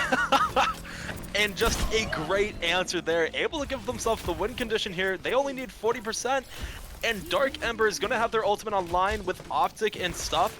Watch for a switch from Dark Ember to Reinhardt off of a grab and just be able to just put this one away. If not, Rein, maybe Junkrat and get that spam going. But you gotta be careful with 4 minutes remaining. You needed the defense of your life here, and as you were saying, there is some mercy on mercy violence in the back line, and we don't see that quite too often with their with how those the mercies have been playing. But Copper able to take down Dark, who is trying to set something up, and Mercy's not going to be able to get the res there, and they're just going to work their way down onto this attacking team, and they're just trying to set the edge and make sure that no one can really walk in. And here they come, Stuff just a little bit hesitant, but the King able to find Copperhead, but Mega returning the favor here, and Slam not connecting, and a great pin there, but an even better eye lamp to keep Stuff alive and still engaged as Dark Ember's already back, finding some picks. Bob needs to come out to get the stall going, and they're just going to try walling him off with Reinhardt as Stuff trying to take the corner. Tyre coming out of spawn, will it be able to find someone coming in the backline, able to find Felix Penguin, Fat Beach able to tuck down Stuff, and Melissa able to take down Optics. This will be enough to be able to keep this alive and taking a minute and a half off this clock. I mean, but you're perfectly fine with this if you're Hyperion. They didn't invest any ultimates other than the Shatter. Very good recognition from Optic there, realizing that you know, King unfortunately died very early in that fight, deciding, okay, I'm not going to use this grab, but we're going to wait for the combo, because this grab dragons could just absolutely annihilate all of you know what's it called? Here comes all the ultimates here. And now into the grab, it gets a little bit whiffed, but they will actually end up finding the Junkrat. Now they're just going to start pushing onto this Reinhardt on the left side. Bloomer will end up getting dropped down relatively low. Needs that immortality field to keep himself alive, but Bloomer will be able to take out King. And now with Felix Penguin going down, there is very little healing. Felix Penguin eventually does get res. Out comes that copied Bob, takes out Melissa's mech. And now that's just going to be a lot of damage going on to the point. Megamind returns on the Doom, trying to pull off some heroics, but will not be able to. Gets taken out by the Bob, but it seems that Bloomer might be the one to do it. Just pulling back 1 kill on the Stuff and things. And now Optic's getting chased off the point. Melissa's drops in the remake. Optic will end up falling. Dark Ember will as well. And that is going to be the hold coming in. Such an amazing hold. 5 ultimates invested. from the side of Hyperion to no You avail. kidding me? Are you kidding me with this defense? Fending off 5 different ultimates and being able to farm up enough on your own. Copperhead and Melissa able to get it in with a minute and 40 left. This could be dangerous. If you're trying to attack here, you need to get your ultimates online. Realize that this isn't your last fight if you just take this quick and just try farming. But they could be going for golds here as they're trying for a backline rotation. This is going to take a little bit more time out the clock with the great wall there. Melissa with a bomb into the backline. This could be it for a couple people. The King going down early as Bob also being invested here. Gets pinned away from everyone, but that won't be enough as Washclaws able to res Megamind in the backline, and Bob's still getting a little bit of damage off here. And watch for Copperhead as they're grabbing the high ground here. And Megamind coming back around, trying to get the freeze off. Doesn't have enough ammo, but they're able to just melee down Felix Penguin. And with 55 seconds left here, Felix Penguin with the only one with their ultimate online. Optic gonna be close, Stuffed Things coming close, but you are looking amazing with this defense with Melissa, Bloomer, Fat Beach, and Washcloth either having their ultimates or almost online. You're winning this ult economy and you need to keep your foot on the gas with 35 seconds left. They're going for the side room. Switching back over to Doomfist here, who had a lot of success starting off, but they're low here. They need to capitalize on this as Melissa actually was just had her ultimate for the remake. That's my apologies, calling that a little bit too early, as here they come into the backline. Dark just trying to find anyone, getting something going. They're a little bit overextended. Melissa able to punish that, but Ryan able to find 2 here, and Grab able to put down the get 3 into this one. ILF has been used for both sides, and Melissa and Bloomer able to come down. This one could be going into game number 7 as a phenomenal hold with 40% will do it for them. There's no way. They actually pulled it off. This is unreal. This is unreal stuff we're watching. Lounge Legends is gonna win it, and we're going to game number 7. Oh my god. I mean, alright. That was an amazing defense coming out from Lounge Legends. And I don't mean to be, a pessimist when I say this, but I mean, if you're Optic there, you really have to hit that grab on the second point. That first grab that they used when they had the dragons ends up just not being able to hit anything. It gets caught on a pole. Luckily for them, actually, Megamind on the Junkrat accidentally, ends up walking into the grab, gets hit by the dragons. But that's such a big ultimate combo. You need to find more than just one kill off of that, especially when your own Baptiste has already gone down. Just Optic needing to find a bigger grab there, because if they're able to find a bigger grab, they're able to get more kills off of it. Felix Penguin might, even though Felix Penguin died, they might be able to get an easier res off, right? Might still be able to have the entire team up and a lot of Lounge Legends down, and they only needed 40%. But just ends up, whiffing that grab into the pole, probably just trying to get it around the defense matrix, and really just unlucky for Hyperion. They had such a good fight set up for themselves, but just Lounge Legends able to just bounce off all of the ultimates that Hyperion were throwing at them and retain their hold on that second point for just so long. Oh, one thing Absolutely. I have to point out here. What a story finish for game number 7. Just like it's out of a movie, we're going straight to Hollywood, baby. The only map to really close this one out over Hollywood or Numbani. I love this pick for both teams. A storyline finish for either team. Lounge Legends crawling back time and time again from down 2-1, 3-2, evening it up. They're not done yet. Hyperion just trying to finish this final blow, but both of them playing their favorite role of Rocky, just going the distance. But who's going to come out on top? This is unbelievable, as we're seeing a lot of subs coming in, as King is actually going to be coming out for Oakley. And with Oakley coming back in with this hit scan, Hollywood is probably the best choice for them, especially over Numbani. There's going to be so many different sightlines that Oakley can just abuse, especially on defense. And this is where legends are made. Washcloth coming in with a couple key reses, especially at the end, having that clutch gene, with also Dark clutching it up on the defense, but not able to find it on the offensive side. Lounge Legends and Hyperion. This does not get any better for game number 7. And I don't know who's going to take it at this point. I usually toss it over to you, but I assume you don't know either, as this one has just been unbelievable to watch. I mean, yeah, I really have no clue on this one, but I and that's it's almost impossible to say. It's such a close match here, going all the way to map 7, the most maps that you can have, without having an actual draw coming through. So just crazy close match throughout the entire time. And one thing I just wanted to point out that I just realized was Copperhead coming in with that clutch on the Widowmaker. While they were only able to break through the first point, with that Widowmaker pick, they were only able to get just a little bit on the second point.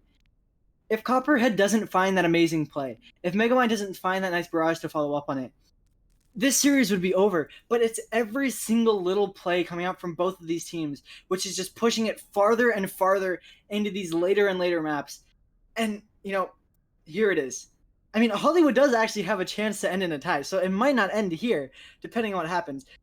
If Who this one knows? ends But in a draw, I will lose my marbles, I will lose my mind, I will lose everything.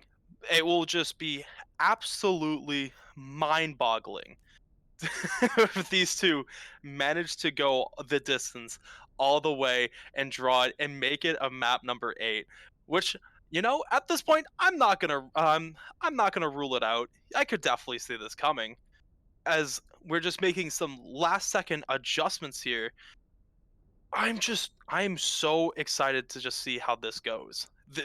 Ah, this is a story finish, and either team is gonna walk away feeling good going into game number 7 here. Absolutely unreal stuff out of everyone. We're gonna make sure that everyone's ready before we jump right on in, but just absolutely unreal stuff, and just people to keep your eye on, as once again we just have to mention these supports giving it their all right now, just putting it on the line. Felix Penguin and Beach still highlighting these supports, but you can't rule out Liss or Washcloth here, who've just been also doing phenomenal, keeping their team engaged in fights that frankly they had no point in being in. Just I'm baffled how these supports have just been keeping everyone engaged and active. And Dark Ember doesn't go in and make all these picks if it wasn't for Liz and Felix able to keep them actively engaged, as they were most of the time getting down to 1 health and needing that quick retreat. But Felix finding those direct shots and Liz being able to get them back up and keeping them engaged this entire time. These are going to be those 4 players to watch. It's going to be who gets this healing differential on Hollywood. yeah, but I mean, as much as you can, give props to these healers, you really cannot discount some of the other amazing players for both of these teams. On the side of Hyperion, we have players like Stuff, who has been just, putting in the work on that Reinhardt throughout the entirety of this match. You have, Dark Ember, who we saw clutch it up there. Oakley, who is doing well earlier. Even King, who is going to be getting subbed out for this map, but has been doing so much throughout this entire match. And, Lounge Legends, they have, Melissa's able to do a lot on that Diva, a lot on that Wrecking Ball. They have Megamind, another really good flex DPS player. And Copperhead, like we were talking about earlier, who is one of those hit scans who is just able to hit shots. It's such an incredible matchup because it feels like every single player has had their time. They've had those pop-off moments, and they are just, every single person on both teams just fighting, giving it their all, just to try and drag their team to that victory, try and drag themselves to that next round of playoffs, and just absolutely incredible to watch. I am so excited for this. You have no idea. I can't believe we got. This is probably the best match of the night, no matter where you look. Two top level teams competing for their spot in the finals, going the distance. Game number 7. This is where heroes are made, stories are written, heroes are told. This is all or nothing. It doesn't matter what you've done before, it's all what you can put on the line on Hollywood. They're going to make the Hollywood into their own movie right now. And hopefully, I believe we needed a little bit of a pause, but here we go. As we load in here, we've seen a little bit of everything from everyone tonight. And honestly, I think they're gonna probably just go back to Brawl, but it seems like Stuff and Things and Lexi are coming out for Double Bubble right away. And I like this. I really do like this, especially because they found a lot of success early on with Double Bubble and then just kind of moved away from it. And I'm happy to see them trying to go back to this, but from how we've been seeing things, we're most likely going to see 2 Ryan and Divas before everyone leaves spawn again. Yeah, but I mean that double bubble definitely would be very interesting to see, coming out here, because it can work very well on the attack. Being able to set your Winston up on this front high ground, just clear everybody off, and then go for that second dive into the cafe area. Just so much zoning potential and so much pressure on the enemy backline. And then you just kind of walk your Zarya through main, or you walk your Zarya, you place up on that top high ground, which the Winston is already cleared off. And now you just have a beam coming in from one high ground and a Winston ready to just jump on you from the other. So a very nice composition to see, on this map specifically. And it'll also be very nice because it's kind of throwing a little bit of a curveball towards the side of towards the side of the Legends right now, because they're used to seeing this Reinhardt comp coming out from Hyperion. And so, anything which kind of switches it up could really throw a little bit of a curveball in the plan. And that's a great point to note out, is that they've been so used to Ryan and Diva, Ryan Zarya, that they may not expect a kind of dive comp coming out here with Dark Ember on Genji, which is, I believe, we have not seen just quite yet. We have seen Oakley on the Ashe, if they've just been so dangerous with that. And Double Bubble just getting Stuff and Things really engaged right away. Already at 80%, and that's going to be something to note as we're moving forward. As next jump, they're going to have their ultimate and kind of just be able to dislodge everyone. But Copperhead finding the first elimination, but Oakley returning the favor shortly after. A great anti-nade here, able to get a lot of them in the purple and able to get the tick off of it. And they're going to be a little bit content here after losing a few tanks, and they're just going to drop back and wait for everyone else. Yeah, that was actually pretty good for them, because while yes, they do end up losing the fight, they grab that tick as well as they grab that window, getting it away from Fat Beach, right? They're able to, that Baptiste ends up dropping that ultimate, and they don't win the fight, but now they're kind of staggering themselves a little bit on the side of Hyperion, pushing maybe a little bit too close to the sun, just getting chased out here. But going into these next couple of fights, there is not going to be that Baptiste ultimate up, but there is going to be a Nano Blade coming up relatively soon, and it's going to be on Washcloth to be able to get that beat up before Genji is able to actually get that blade. It's just going to be a race so far.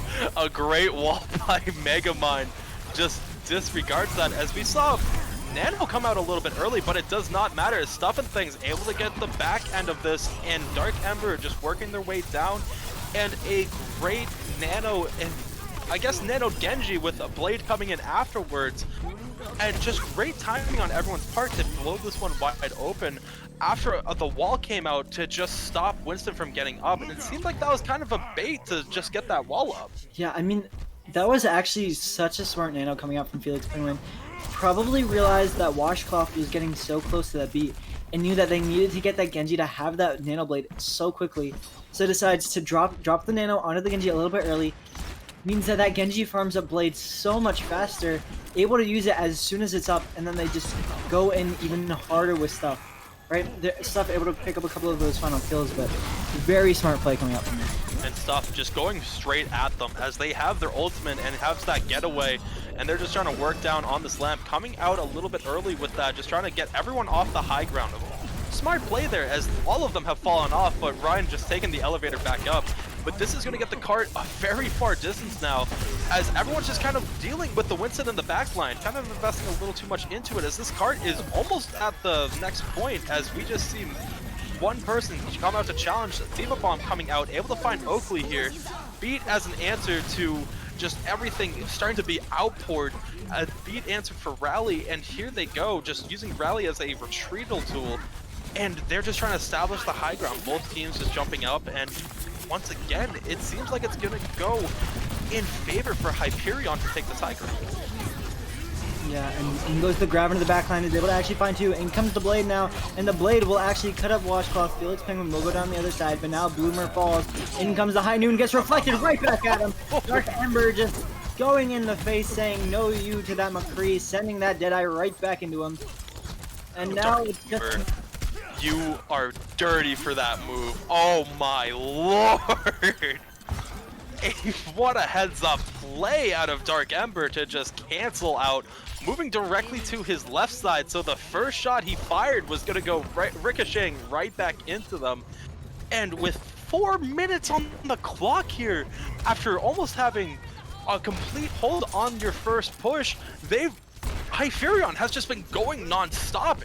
We need to see an answer here out of Lounge. They need to get something going on this defense to be able to just slow this down, as they don't have any ultimates, and they have Bob and Nano, and here comes Bob coming around the corner, just being frozen, and just a little bit able to negate him, but he's going to be able to find the D-Mech here, and they're going to keep walking their way in as Dark Ember able to find another 3, another 4, another 5! Dark Ember, calm down! Jesus! Yeah, I mean... incredible flashy play coming out from Dark Ember, but then again, you look at this final fight and you're thinking maybe you want to have that Nano Blade up for right now, but you know, no ultimate's really going to be up on the side of Hyperion. They're just going to try and use sheer momentum to force this cart in, and now it's just going to be Luciru on this cart, but in goes the dive deep into the backline. Immediately they're able to take out the lamp, but no kills will fall through so far. Washcloth will end up going down, but down goes the Brig and the Winston on the side of Hyperion. Now both tanks going down, but the DPS are still alive, and the DPS are still trying to put in work. There's so much damage going down right now. Watch it. Will fall, just Bloomer. Watch It'll just be Baby Diva and the Lucio alive at the point, but in comes the anti-nade. Baby Diva goes down. It's just the Lucio. Lucio trying to keep up the healing. Don't do it to him. Don't do it to him. It's just they capped the point. No! No! Unbelievable stuff to push that in from Hyperion. What? It was just the 2 DPS for the longest time. What determination to push this in with 2 minutes and 19 seconds left. Oh my gosh. And Dark Member and Oakley just coming in and just said, get out my way! We want this payload here now! An unbelievable push out of Hyperion to get this all the way. And once again, we're going to see Lounge with their back against the wall. They've answered 3 times in a row. Can they make it 4 to be able to push this game into overtime? Will we get a Game 7 overtime now? I have no clue. I'm not even gonna try and predict what is happening in this series, because you just never know. There is, I'm not even sure what's happening. I think this might be a dream. I'm not sure if this is real. Because, my God, have I never seen a series go this close. I can't believe we're this blessed to be able to watch this game right now. Not even watch it, we get to cast this game. This is unreal stuff we're watching. Game 7 heroics coming from everyone on Hyperion's side, playing as a complete unit. And they need to shut this down right away, as Lounge is just gonna come with full aggression here with Moira able to get their ultimate relatively quickly and a good counter to Genji, able to just go straight through his deflect, as we're seeing Genji just kind of set up on the high ground as no one's really contesting this, and this is where you want to see Melissa just kind of force everyone off, but they're going to go straight to point and they're going to go straight for this backline, and Washcloth goes down early, and Oakley finding another pick on Melissa, and right away they're going to be able to take fight number 1. And Megamind needs to get out of here as they're just kind of in the backline here. Yeah, and that is very much so not going to be great for Lounge Legends, because you see, Genji, not exactly the strongest hero right now. He's been pretty much out of meta ever since those, Genji buffs a while ago. But the one thing that Genji is good at is using that ultimate. Having that blade just able to, put so much pressure on the other team, be able to do so much damage. And, that first fight was probably the best chance so far that Lounge Legends would have to, get a fight without that Genji having the bait. They're not actually going to swap over onto the Winston to try and apply a little bit more pressure without it getting, DM'd away. But now in goes this hard push forward, but this blade is about to be up, but luckily Copperhead actually able to find the kill before the blade comes up. Unbelievable stuff here as Fat Beach is going to be able to clean this one up, and watch out for the right side as Oakley's just going to try getting their ultimate online but forced away.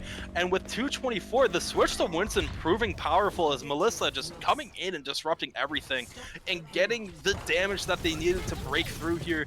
And Megamind, Bloomer, and Melissa are all going to have their ultimate online relatively soon, but you got to pay attention as Stuff and Things, who has been on fire with their hammers, or with their shatters, are going to be going down, and this fight is immediately going to go on the top, and Blade coming out early, just trying to find everyone, but everyone takes the high ground, and Dark is frozen, and with their blade up, is going to be able to get away out of the freeze, but will it be enough to get back into this fight as we see Melissa pop their ultimate trying to get away, but they're slow on health as they're just melting through this. They need to get the health back, but they elect to try getting away, and they're going to go down, but Bloomer going to be able to trade with Stuff, and here they go, trying to get the freeze on Bob, trying to get something going, as they're going to have to use Beat in answer for Matrix here, and Bomb coming out to this backline, able to save one of their players off of May's Icicle, but not able to save enough, and they're gonna have to get a regroup here.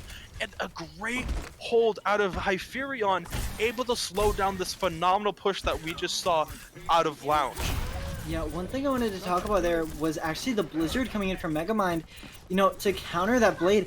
And I'm not sure whether it was intentional or not, but Megamind actually drops the Blizzard on the middle layer of these two high grounds, where it really wasn't, able for Dark Ember to get out because it was freezing on top and below. Oh, but Stuff finds a massive shatter. We've been hyping him up all day long, and for very good reason. Every single time this man presses Q, the entire enemy team just goes back to spawn immediately. This is a treat. This is really a treat that we get to watch this right now. This has been unbelievable stuff, and I'm just excited that, we still have at least 3 more minutes, and it seems like Lounge is kind of just holding on to their ultimates, trying to force out ultimates on Hyperion's side as they're going to try getting a regroup and take over this high ground once again. Watch out for Bloomer with their ultimate, and that was a key moment with Stuff being able to get stunned, but another blade coming out, and it's going to be able to de-mech Melissa and takes Melissa down. And Oakley able to just clean this one up, and another just great push out of Dark Ember to just keep them away.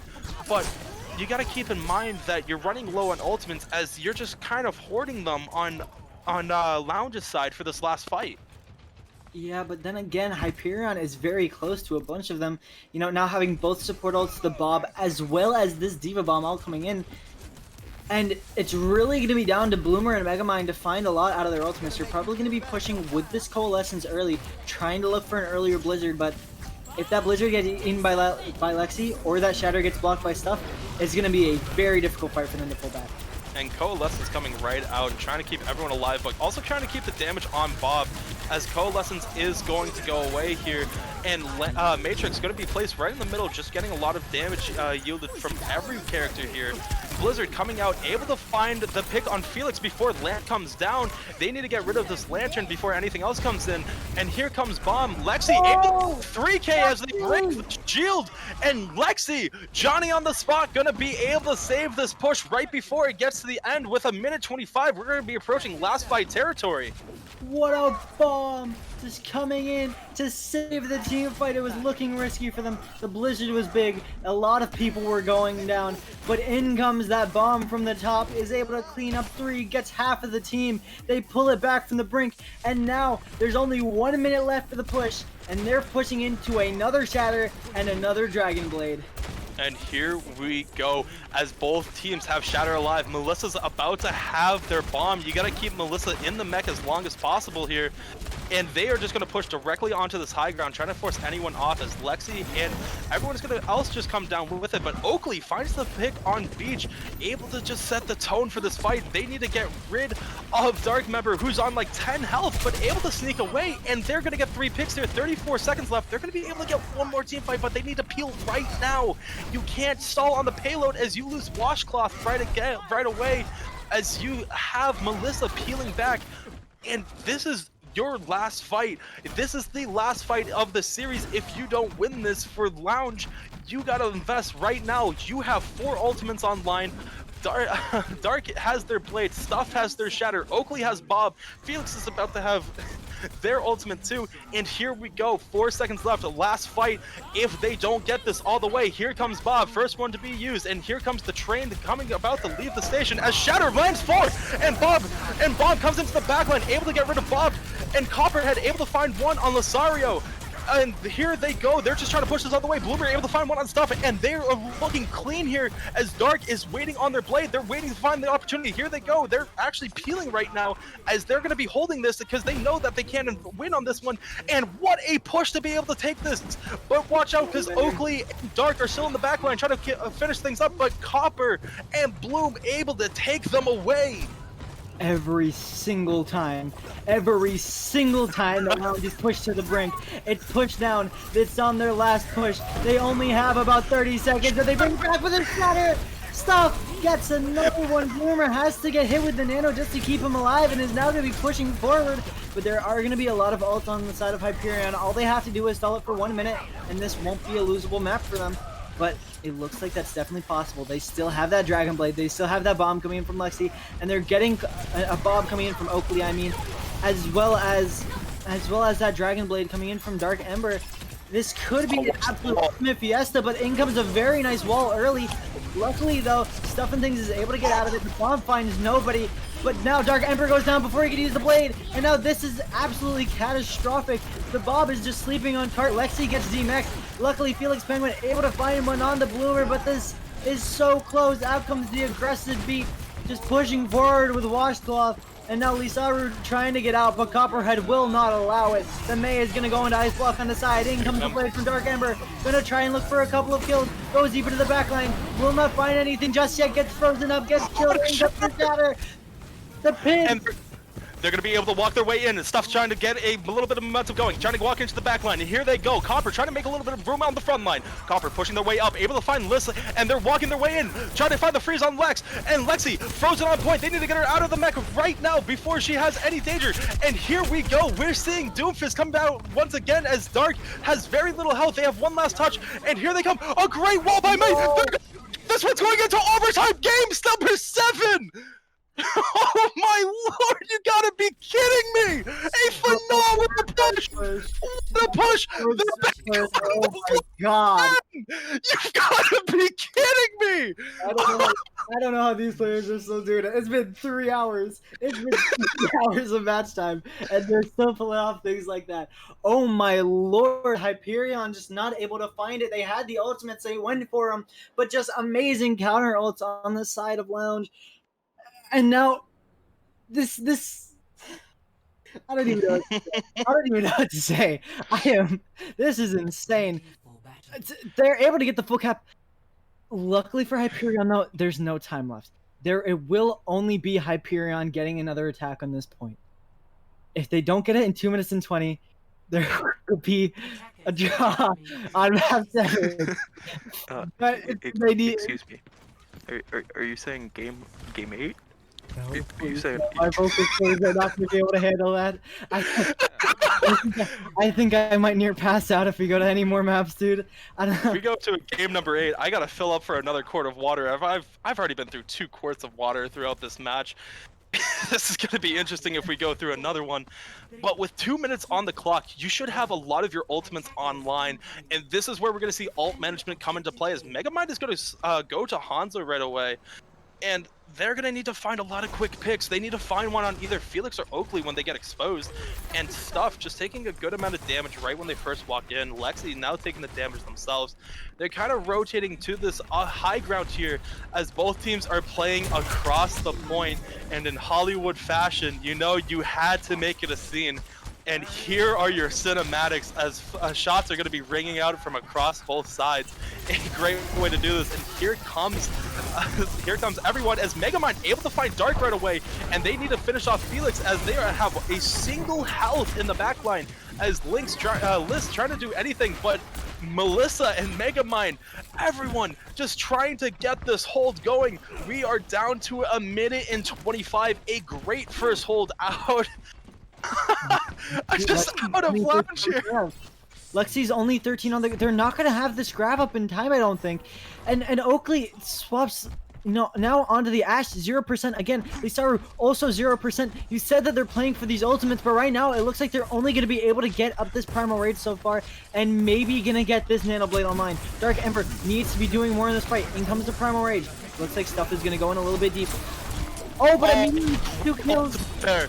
Stalls this one out, and they're going to be able to stay alive as Mega Man able to find Dark Ember there, and this is going to be the number 2 win.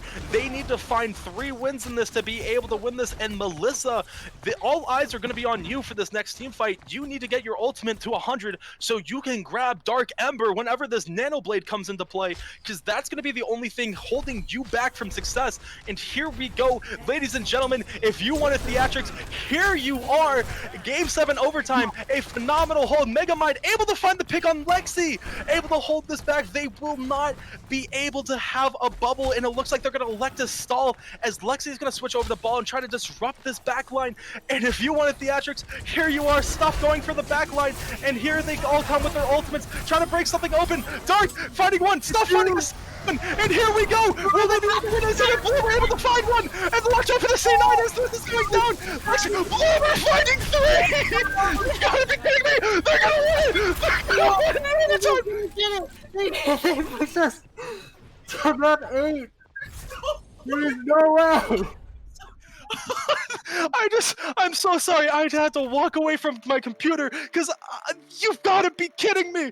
How about that for a storybook ending? We're going to map number 8, baby.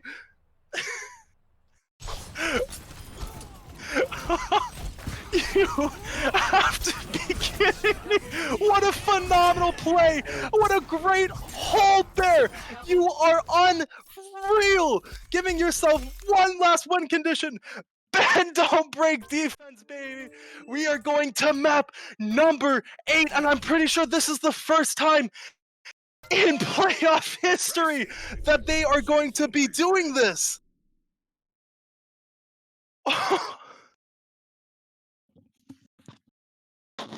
I don't even know what to say. I need a second. I need to just gather myself. I'm losing my mind. You've got to be kidding. Oh, there's no way this has got to be scripted, right? Like, real. No shit. Oh my. I gotta feel so bad for Hyperion. Two times that they were so close to just winning it. And both times, just an incredible defense coming out from Lounge Legends, just refusing to lose this. I don't even know what's going on. There's one thing I need to highlight in this chat that highlights us all. And it is Mr. Conan coming and saying, does anyone feel like they need a sedative? And oh my god, that sums up everything pretty well right now. This is unreal stuff we are watching. And I believe this last one, you know, I swear this isn't scripted. I swear, I didn't get the script for this. I would have made some better jokes if that was the case. But oh my god! And I believe if this last map is going to be Escort, and I believe we're going to Havana and closing it out there. And I believe this is unreal. Everyone in chat, I hope you're just as hype as we are right now, because I'm speechless. I'm rambling, but like I don't know what to say. For Lounge Legends just refuses to quit, and that's what you need to see out of a team. Hyperion just inches away You know, to closing this out. you know what's funny? What? I remember, I believe it was after the second map, Alexi got, subbed out for Optic. And the reason given by the team was that Lexi had a class that they had to go to. Oh no! They were already Oh their match has no! been so long. They've been able to play 2 maps. They went to a class, and now they're back in to play 2 more maps before the end of this series. Um, it's been 3 hours. I am confused. I am just impressed. Yeah, I and don't even know what to say. I I'm at a loss for words for what both of these teams have been doing for 7 maps. Just neither one ever giving an inch, neither one ever letting the other team take a commanding lead, and now we're heading into an 8th map. I 8. know there's one thing that I can say, and there's only one thing I can say. Hi YouTube. Like, that's all I can say for this, because we're gonna end up on YouTube somewhere. This is unbelievable stuff we're watching. So I'm just gonna toss my name out there. Hey guys, I'm Puma Strike. Pleasure to see everyone over here on YouTube. Glad to see you guys tuning in. Welcome to match number 8, because best of sevens. Why not throw an 8 one in there? Because that's exactly what you would expect, right? In a best of 7, because everyone goes to map number 8 in a best of 7. I, My God. I don't. I'm. this is unbelievable. I need to let you know. I almost threw my headset. I was so incredibly in shock. I almost threw it. I lightly placed my headset because I just placed it down because I didn't want to break it. But yeah, I kind of just got up and almost like ran away because of how hyped I was, because we just got to witness that. This is unbelievable stuff. And why not hand? You thought Hollywood was a storybook ending? Well, how about Havana? You got some beautiful map scenery to get the final closing shots for this. Yeah. I'm, I don't even know what to say at this point. I feel like we've covered everything, throughout the other, what is it, 6 mid map like in between map breaks that we've had. Yep. Yep, and you just kind of see what both teams are made of this point, and both of them are made relatively the same. They have such great synergy, and like this is what we're talking about. Like when we first started, they had almost the same record.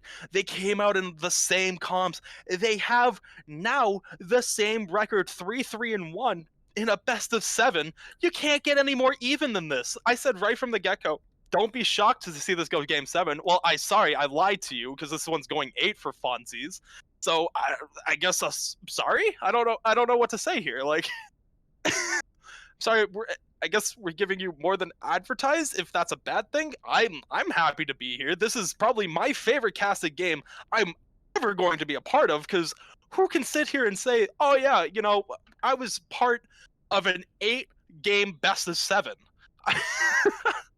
Yeah, I mean, the only thing that I've ever done that even comes close to that is I once played in a tournament and went to a 7 map best of 5, which was just about as confusing for us then. I almost spat out my water. But yeah, no, I don't know. This is definitely just some crazy stuff coming out from both teams. Like you said, the absolute refusal to lose neither team willing to give up, neither team willing to let the other team, get that final map on the board. And my God, Lounge Legends have such amazing clutch defenses. And like this is just a this is just kind of like in a comparison for how long we've been going. We're halfway through the first round of the NFL draft. Just as a fun fact, just let that sink in that 15 teams have now drafted in the NFL draft since this series has started. 15 teams took 5 minutes to select them each. And I don't know if the NFL first round is going to be finished by the time, or if the series is going to be finished first at this point. I have no clue. Yeah, it's just, oh my God. I feel like that just about sums it up for this series. Just, oh my, there has been so many incredible plays going in from both teams, just back and forth constantly. And now we're seeing a close hold with double turret. Why not? I mean, it would be the craziest thing that's happened in this series, you know? Yeah, double You want to shield. add a little? You want to add a little bit more to it? Why not? Let's hold on top of the gas station at Havana, because you know what? That's just exactly what we've been doing today. And here they go. Everyone leaving from the side door and engaging right on top. Watch for Dark Ember to be able to engage quickly and get a lot of ult charge. With all of them clumped together, they need to keep this turret alive and active, as this brawl is just taking all over this cart. And Lamp coming out, and Bloom are going to be able to get this first pick here, able to get their Symmetra. And if Megamind able to get their turret out, watch them be able to win this fight. And here they come, Bloomer able to walk their way in, and with the aggressive strategy going to be paying off as they take this first team fight. But Dark Ember looks like they're going to be not able to quite get away, and what a way to set the tempo off of a strong defensive hold to start things out. Yeah, just, the double turret comp, being able to just hold them at the spawn doors so far. But now, Copperhead is going to be a little bit late here. You're not going to have all that damage from the Torbjorn, and it's going to allow Dark Ember to be a little bit more free in the sky, and that's lead to, the Baptiste eventually dying. Megamind falls, and it will be the rest of Lounge Legends, getting sent back to their spawn. But that was a pretty good defense. They got an entire minute off the clock, and they're going to get a second hold on this first point. And, a great... it sounds like I'm repeating playing telephone at this point, because Stuff and Things with another great ultimate, able to break this wide open and open things up. And here we go, Melissa almost at their ultimate, going to be able to try getting a stall out here, as they're going to get a quick recontest, just forcing everyone off the high ground. A great pull, able to get a 2k there with a great swing, and now watch the quick recontest and just try to stop this momentum as soon as possible. Lamp coming out to engage Bloomer more, and Bloomer just working their way in, Beat coming in to make sure that they win this team fight. And here comes Megamind getting a 3k with the tier 3 beam and the turrets to swoop it all up. Yeah, that was such a smart rotation coming out from the side of Lounge Legends, as well as such a smart pull to follow up on it, right? They make that rotation. They know that there are a couple of people just chilling up top there for Hyperion. They go up, and while they try and run away, they all just get pulled back into Bloomer's hammer. And that's not a place where you want to be. But going to this next fight, we see Stuff and Things. Mr. Things has his signature shatter here, just playing off of the cart. Everyone else on the side of Hyperion is going to be playing underneath this high ground. But in comes the shatter from Bloomer, won't really be able to find anything. And now Stuff and Things is a little bit more open, drops the shatter, is able to find two, and both of them get cleaned up.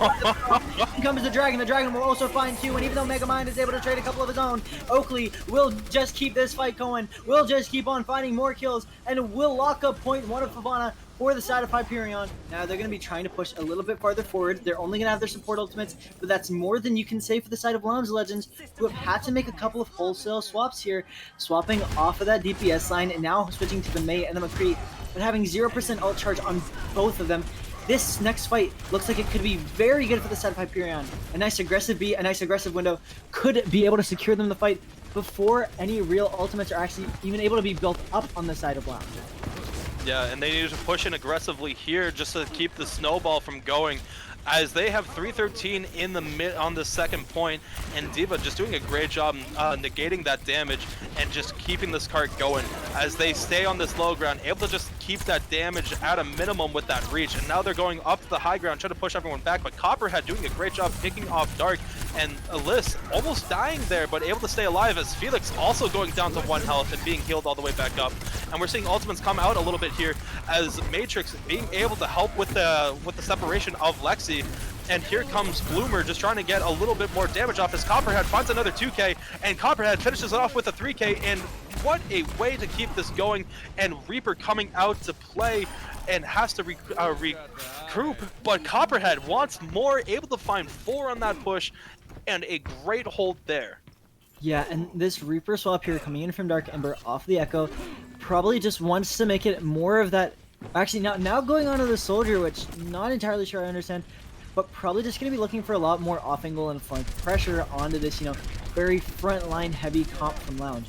It seems originally Dark Ember going to be taking the same high ground, but now going to be looking around for a little bit of a flank here, and is going to be pumping in a lot of damage from this sideline. Just keeping themselves alive, and down goes the lamp for the side of Lounge, and now they're all forced back into this little room here, and gonna try and find a kill into Dark Ember with that pull, but the biotic field is gonna get dropped down, and now they're gonna be watch out, pushing through, and that's gonna split up the entirety of the team. Something's now able to push a little bit farther. Dark Ember takes down Melissa's, but afterwards the beat ends up getting dropped. In comes the Widow, in comes another massive shatter, able to put 2 on the ground. Bloomer goes far to the background, his own decides that he's gonna try and find his own shatter, but it will just about not be enough. Dark Ember pops the tactical visor, just able to hit every single shot, just marks everybody down, and that's gonna be Hyperion pushing it through the second point. They're gonna start trying to find something onto this third point, and this could be really good for them. They have that Hanzo, they have that sniper. And on the other side, there just isn't one for the side of Lounge, unless you count this Ana, which is just, brand new swap for them. They're going to try and keep playing this Brawl comp, but there are so many nice high grounds where you can set up a Hanzo and just do so much damage. Same thing with Soldier. And it's going to be so difficult for them to actually stop it because, like I was saying, they have such a frontline heavy comp, but you can't only play the frontline when you're going up against 2, such great off-angle and flank heroes. Yeah, and here comes a lot of ultimates just trying to hold each other at bay, as Melissa used Bongo, and we saw a Lexi use their bomb, and here comes Mei ultimate with a nice wall there, able to just stall that one out for Ryan. And here they come just walking in, and they're trying to get Dark before they're able to get in, and they do. And Bloomer gonna just back up a little bit here. Watch for an aggressive hold, probably around this forklift, as this is exactly where they're gonna be setting up, and they want to be able to get at least 2 team fights here. And so once again, they're choosing for the aggressive hold and trying to keep Stuff Things a little bit separated with a great sleep there, but someone accidentally wakes them, and he's gonna be right engaged here, but walled off, and Stuffing Things on the receiving end of a whole bunch of damage, like just dishing this out. And Dark Ember able to clean it up on the backside. Stuff still alive with below half his health, but Copperhead trying to change something here with the Nano, able to find the Lucio and working their way down on Lexi. Uses his roll to get a quick reload, but Stuff finds the pin on Beach, and watch out as McCree's actually going to be able to get away. I thought that Firestrike was going to be able to get him, but with 60 seconds left, if they're able to hold this here, this will be a win condition in favor of Lounge here. And here we go, 47 seconds left. This is probably going to be the last team fight once again. And Copperhead able to get one, but the Shatter able to find a lot, and Stuff and Things able to take down Copperhead themselves, and now they're walking back. Someone needs to do something about Stuff as they're in the back line, and down goes Liz, and here comes Bloomer, and here they are investing everything with Orisa, with the Bongo, able to work on this back line, able to keep everyone away, and they're going to be able to walk themselves in with 20 seconds left. They just need to get an aggressive hold here. They're trying to stall out Diva as long as they can, but be careful with their new remake tactic, and there she goes down.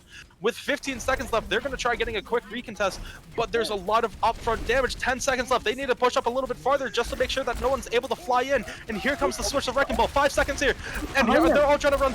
Uh-oh, they're trying to push the cart with the Hanzo with the flank. I didn't even see that. Great call out there is Hanzo going for the flank here. And they're all pushing on. Megamind getting the ultimate onto point, trying to get any freeze on. Copperhead able to find one. And they're able to find the freeze on Liz. And Liz goes down. It is just Wrecking Ball and Reinhardt, both tanks up, trying to make something happen. And it's a 2v3, and down goes Lexi. It is just Stuff, and Stuff goes down. And Dark trying to make his way to the cart, but it won't be in time. And here we go. A win or loss scenario. There will not be an overtime today in game number 8. 0-2. Switching sides. Well, this next round decides who is going to be the victor after 8 maps. 8 maps of just constant back and forth fighting between these two teams. 8 maps of just both teams being neck and neck with each other, neither one giving up an advantage. After 8 maps of just incredible play, this round is going to decide it all. Can you technically draw? No, no shot. There's no shot. There's no way. There can't be. I'm not gonna allow that to. I'm not gonna allow that to happen. Right? I will change the game code to make sure. I'm pretty sure there is a way that you can draw on this. I've only seen it happen once, but You can draw on payload maps, but I don't think you can draw when the point is halfway through a checkpoint. I think you can draw when it's 0 meters because it stops there in the same spot for a while. Right, but I don't think that you can when it's all the way through because there's just no way. Let's see it live. Let's see it live. Let's see it live. No. Dude, I'm not sure if I could handle another draw. I'll be real with you.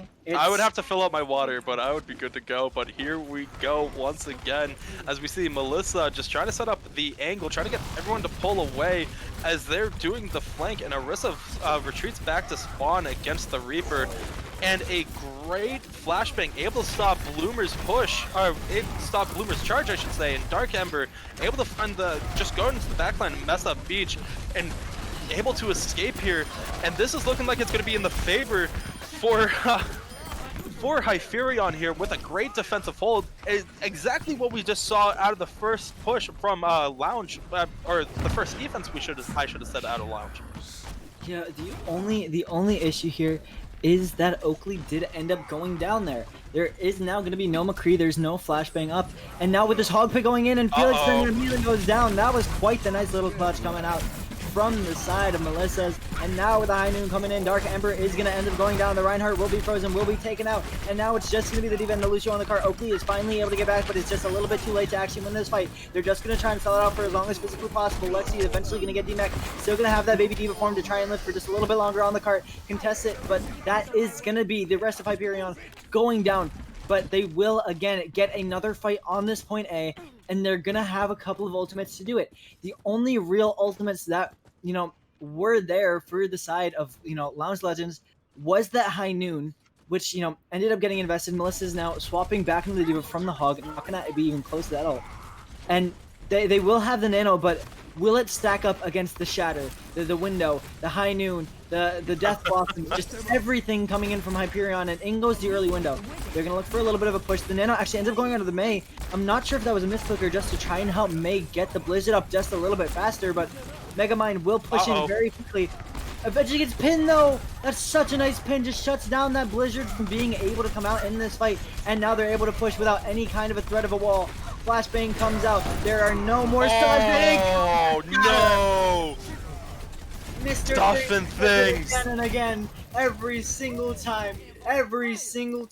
He does not miss, and now they're going to be staggering out Melissa's. Melissa's not even close to the mech, so you don't really have to watch out for that remake animation, but Stuff just thirsty for blood will end up taking out that baby D.Va, and now we're heading into a couple of these final fights, but whatever you do, do not count out Lounge Legends. They've been able to come back from worse situations than this one, but it should be interesting to see how they're actually going to be able to try and break through this defense with make it 4, almost 5 ultimates on the side of Hyperion. The only one used there was that Shatter.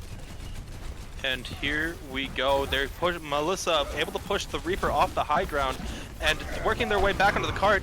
And the Shatter able to connect with one. And I believe Mei not able to find anyone, but here comes all the ultimates as no ultimate has really gotten any value, but Dark Ember going to be able to be on the winning side of this as they are going to be able to get this eye lamp and not able to teleport away. They get the freeze off, but Megamind not able to finish that up. But Oakley going to town on the back line, able to get 3 there, looking for the 4K to wrap that one up, and Stuffing Things wanting the piece of Megamind. We have 36 seconds left. This is final fight territory for Lounge here.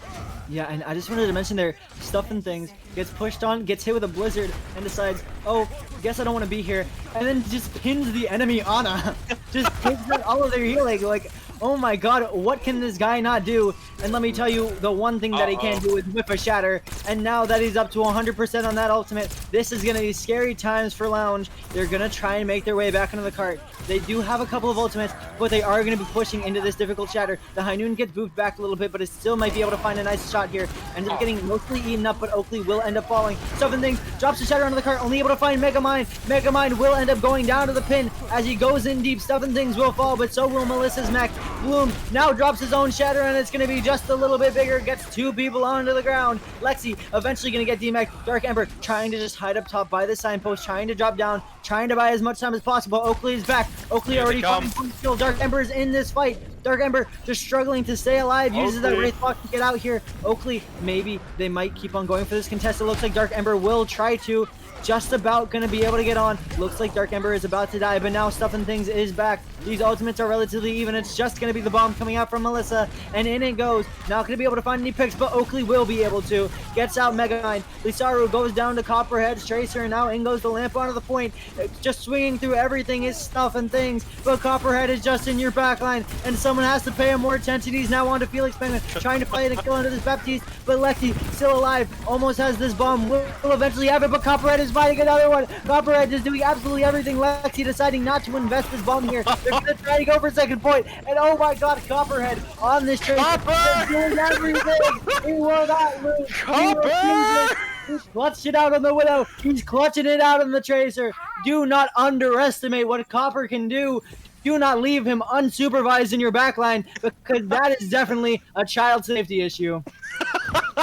And Copper getting it done, I believe, getting involved in 5 different kills there, including the Diva Mech, and they still want more, as Copperhead is going to be looking with their ultimate to try getting a pick here, probably on either Lacerio or on Felix. They're going to try forcing out Lamp, and watch out as they're all grouped up top. This is prime time territory, as here they go. They're able to get the stick and able to find Oakley, and here they come. Not able to get the eye lamp off in time, and they're going to push this hard with 2 minutes left. Another shatter coming down, able to get 2, but Melissa able to get out with the nano, and here comes Blizzard, able to get a few there, get the freeze going, and here comes the bomb, able to get that block, but Dark Member able to find 2 in the back, and Lexi gets the remake, and here they go. Everyone's investing. They really want to either stall or push this in, and they get sleep off on Lexi, and they're going to be able to push this back with Bloomer going down, and this is going to be a hold of the century with 121 left. You needed that hold, and you got a hold.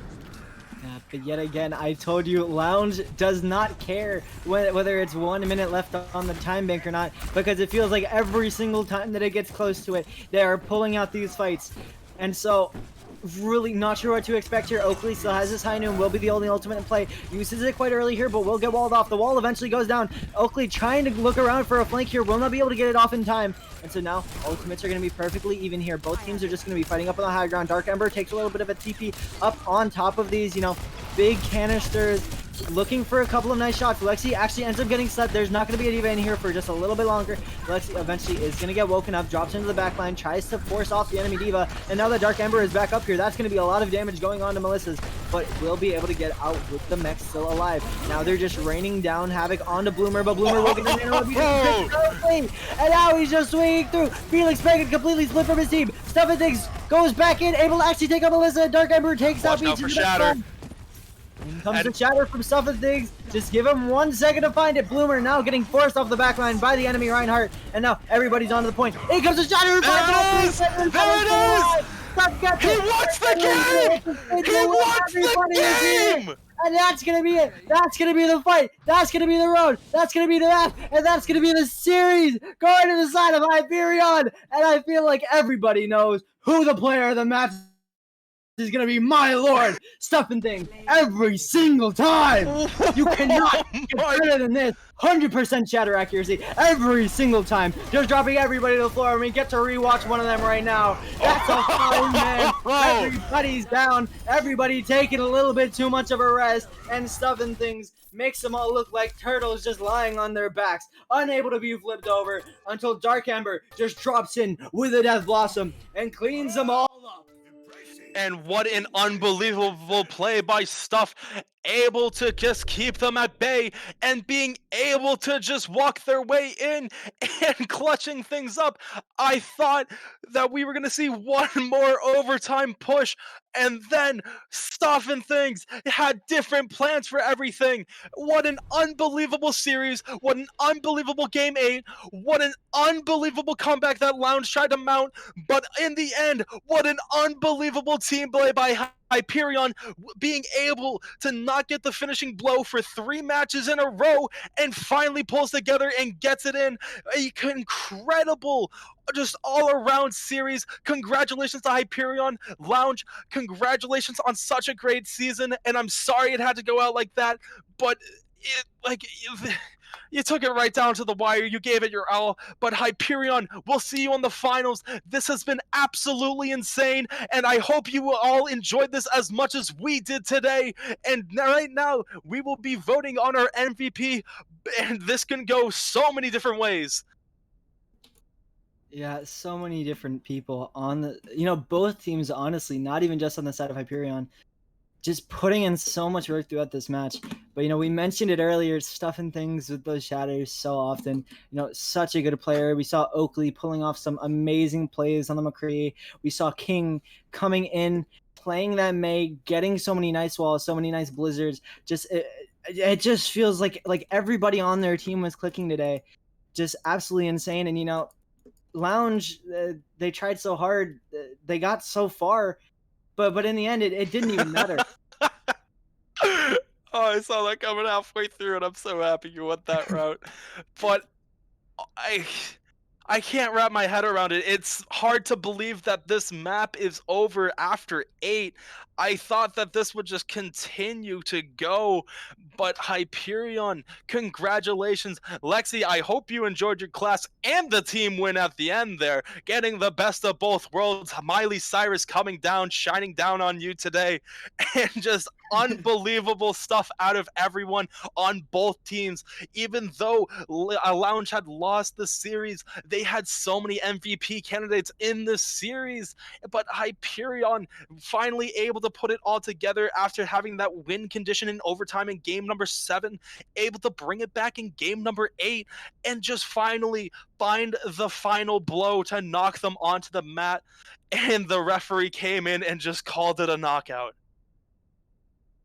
Yeah, just absolutely insane play coming in from both sides.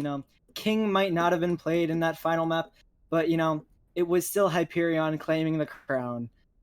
Just absolutely incredible play coming out from both teams the entire time, going around 3.5 hours long. One of the longest series I have ever seen personally. But yeah, the MVP poll now going to be up. And I'm also voting. Yeah, I'm actually a little bit surprised with the people in the poll. I am too, but there is a lot of people to take out of this. As Fat Beach did have a lot of great plays. You cannot have incredible tank gameplay without the mastermind behind everything all being your supports. And that's one thing I feel like we overlooked over the shining stuff and things, and Lexi coming down and being able to just dictate the flow of the fight was Fat Beach and Lazaro just in and out, just keeping everything just absolutely insane, just keeping everyone alive, great placed ults, and just unbelievable play. Absolutely unbelievable. Yeah, there really is no other word for it, because how else do you describe a series like that? 8 maps, every single map so close, down to the wire, so many miracles being pulled off by Lounge so many times when they were so close, whether it was on attack or defense. There were so many times it's overtime. They're pushing forward this so many incredible plays coming in from both teams. And speaking of incredible plays, here is, the person who made a lot of them happen on that Reinhardt pick. It is your MVP for the match, Stuff and Things. Hey, So, first of all, congratulations on this series win. I have to ask, what is going through your mind? In a best of 7 series, you are going to map number 8. that it should have ended about 2 hours ago because we dropped some should win maps. Our coaches say he's gonna clockwork orange us until we start getting this stuff right. Oh boy, that's one way to describe that. If you haven't seen Clockwork Orange, don't please do yourself a favor. You don't want to know what he's talking about. I just got to say, absolutely phenomenal win going into 8. Just insane gameplay, and I have to say, what's your mindset going into each round that you had Shatter, being able to land 3-4 people on each Shatter? Tilted out of my mind for the most part. I just played like 8 rounds of the enemy team hard countering me, so it was quite frustrating. But good team around me, and it works out. Yeah, and it's just this was an absolute treat on my part. I'm pretty sure Killswitch would say the same. This was an absolute honor to be able to cast this as a playoff game. And as you're moving forward, what is going to be your approach going into the finals after you had such an amazing series in the semis? Well, we're gonna keep doing what we do. We're gonna keep practicing, and we're gonna be watching a lot of VOD. And I don't blame you on that one. Is there going to be any specific maps that you're going to go back and reevaluate any strategies on as you're going to be moving forward? Because you saw a lot of back and forth, able to take the lead on one map and then have it even, but never really out of your control. Is there any maps that you would want to go back and just see what had kind of went wrong on? I don't know if there's anyone specific. I know we're gonna do a lot of review. Maybe not all of them, just because it would take a long time. But I know our coach has some ideas. So I'm not sure what those are yet, but we'll see. And Killswitch, do you have any questions for our MVP here? I mean, dude, I'm honestly just stunned right now. My brain isn't working right after 8 maps. But would you say that this match was an MTD? You know what? We'll go with that. All right, that's what we like to hear. The other Ryan didn't have to deal with a May, so sure, we're gonna go with that. But I have a really good team around me, so don't discount them too much. And it's just unbelievably fun series to watch. A lot of back and forth.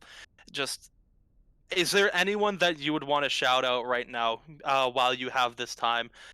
You have about 40 people watching you. Is there anything that you would want to say to everybody? Running Ryan into May is miserable. And don't do it for 8 maps in a row. I don't recommend it. I'm exhausted. Yeah, that would be fair. As someone who has a lot of time on Ryan, going against the May for even just a single map is infuriating. So I can't imagine how you felt for 8. That's about it.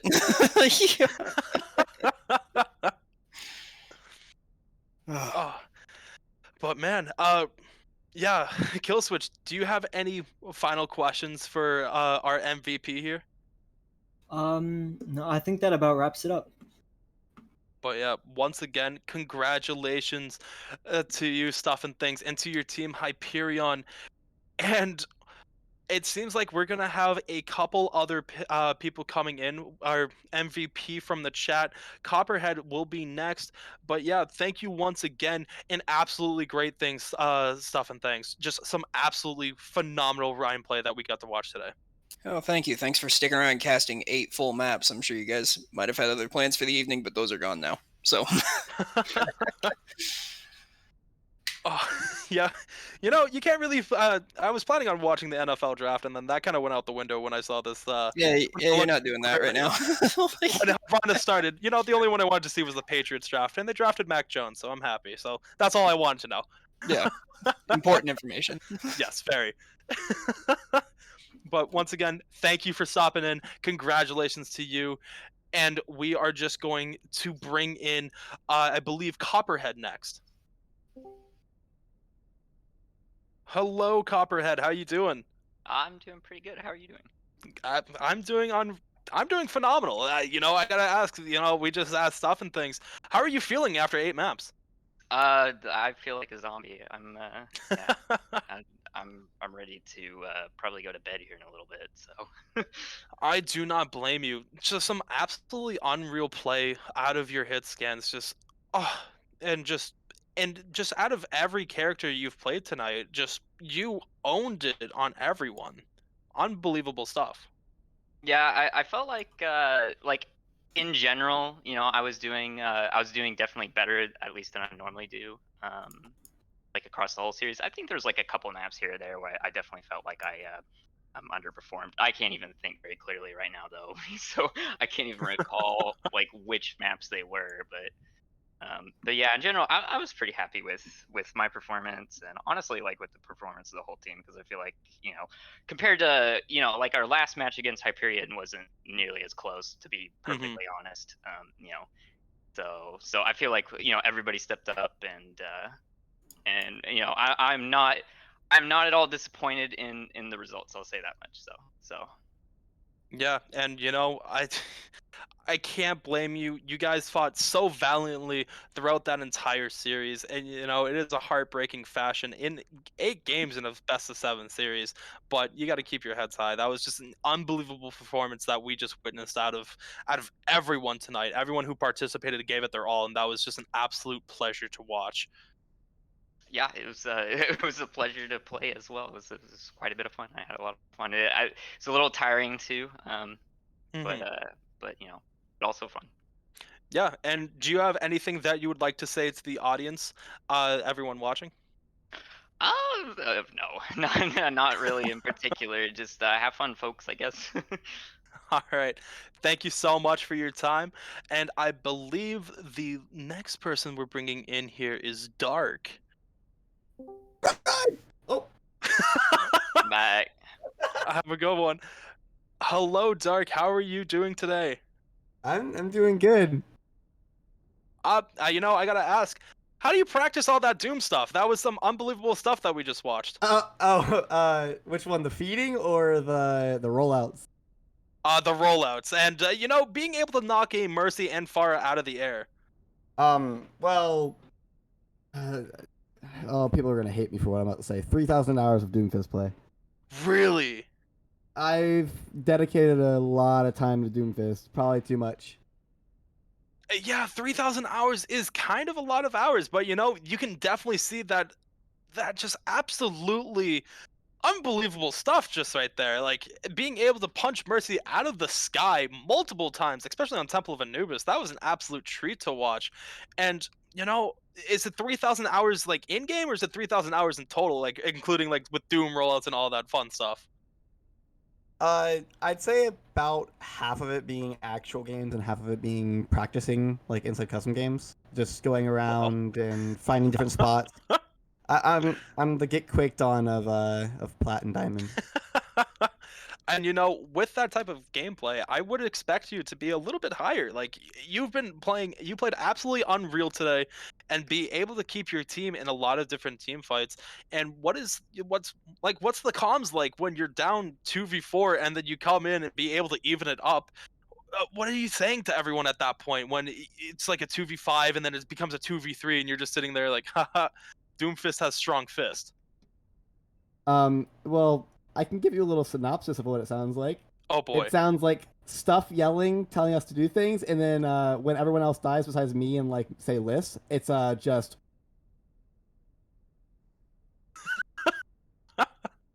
Yep, that's how it goes. That's how it goes. Whatever works. Whatever works. And it seems like that absolutely worked for you there, as you're going to be walking away with the victory in the first playoff match. And I was losing my mind as a caster. I can't even imagine what's going on as a player's mind as you have to sit there and realize that you're going to match number 8. I'm gonna be up till 3 o'clock in the morning anyway, so it doesn't change me. You know, I feel I a know a little lot bit. of the teams were, a lot of players were getting a little bit tired, and they were like, "Oh God, this is going on so long." Mhm. Oh, I'm just trust sitting me, there like, "Eh." That's what I would be doing tonight anyway, so I completely understand that. And I gotta ask, do you have anything that you would want to say to this amazing crowd who just got to watch some unbelievable gameplay today? How did you guys vote me as the least valuable player? How dare you? Oh, I forgot How what happened. dare? How dare you? But anyway, yeah, that's about it. Yeah, I kind of forgot that we brought you in as the MSP today, which, kind of shocks me a little bit as, everyone played as a collective unit and, no one really deserves the title, but at the end, someone always has to get it.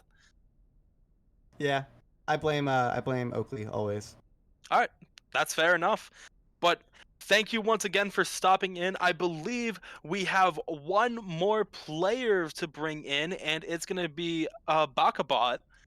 So thank you once again, Dark Ember, and I hope you enjoy your night, and I hope you enjoy this win.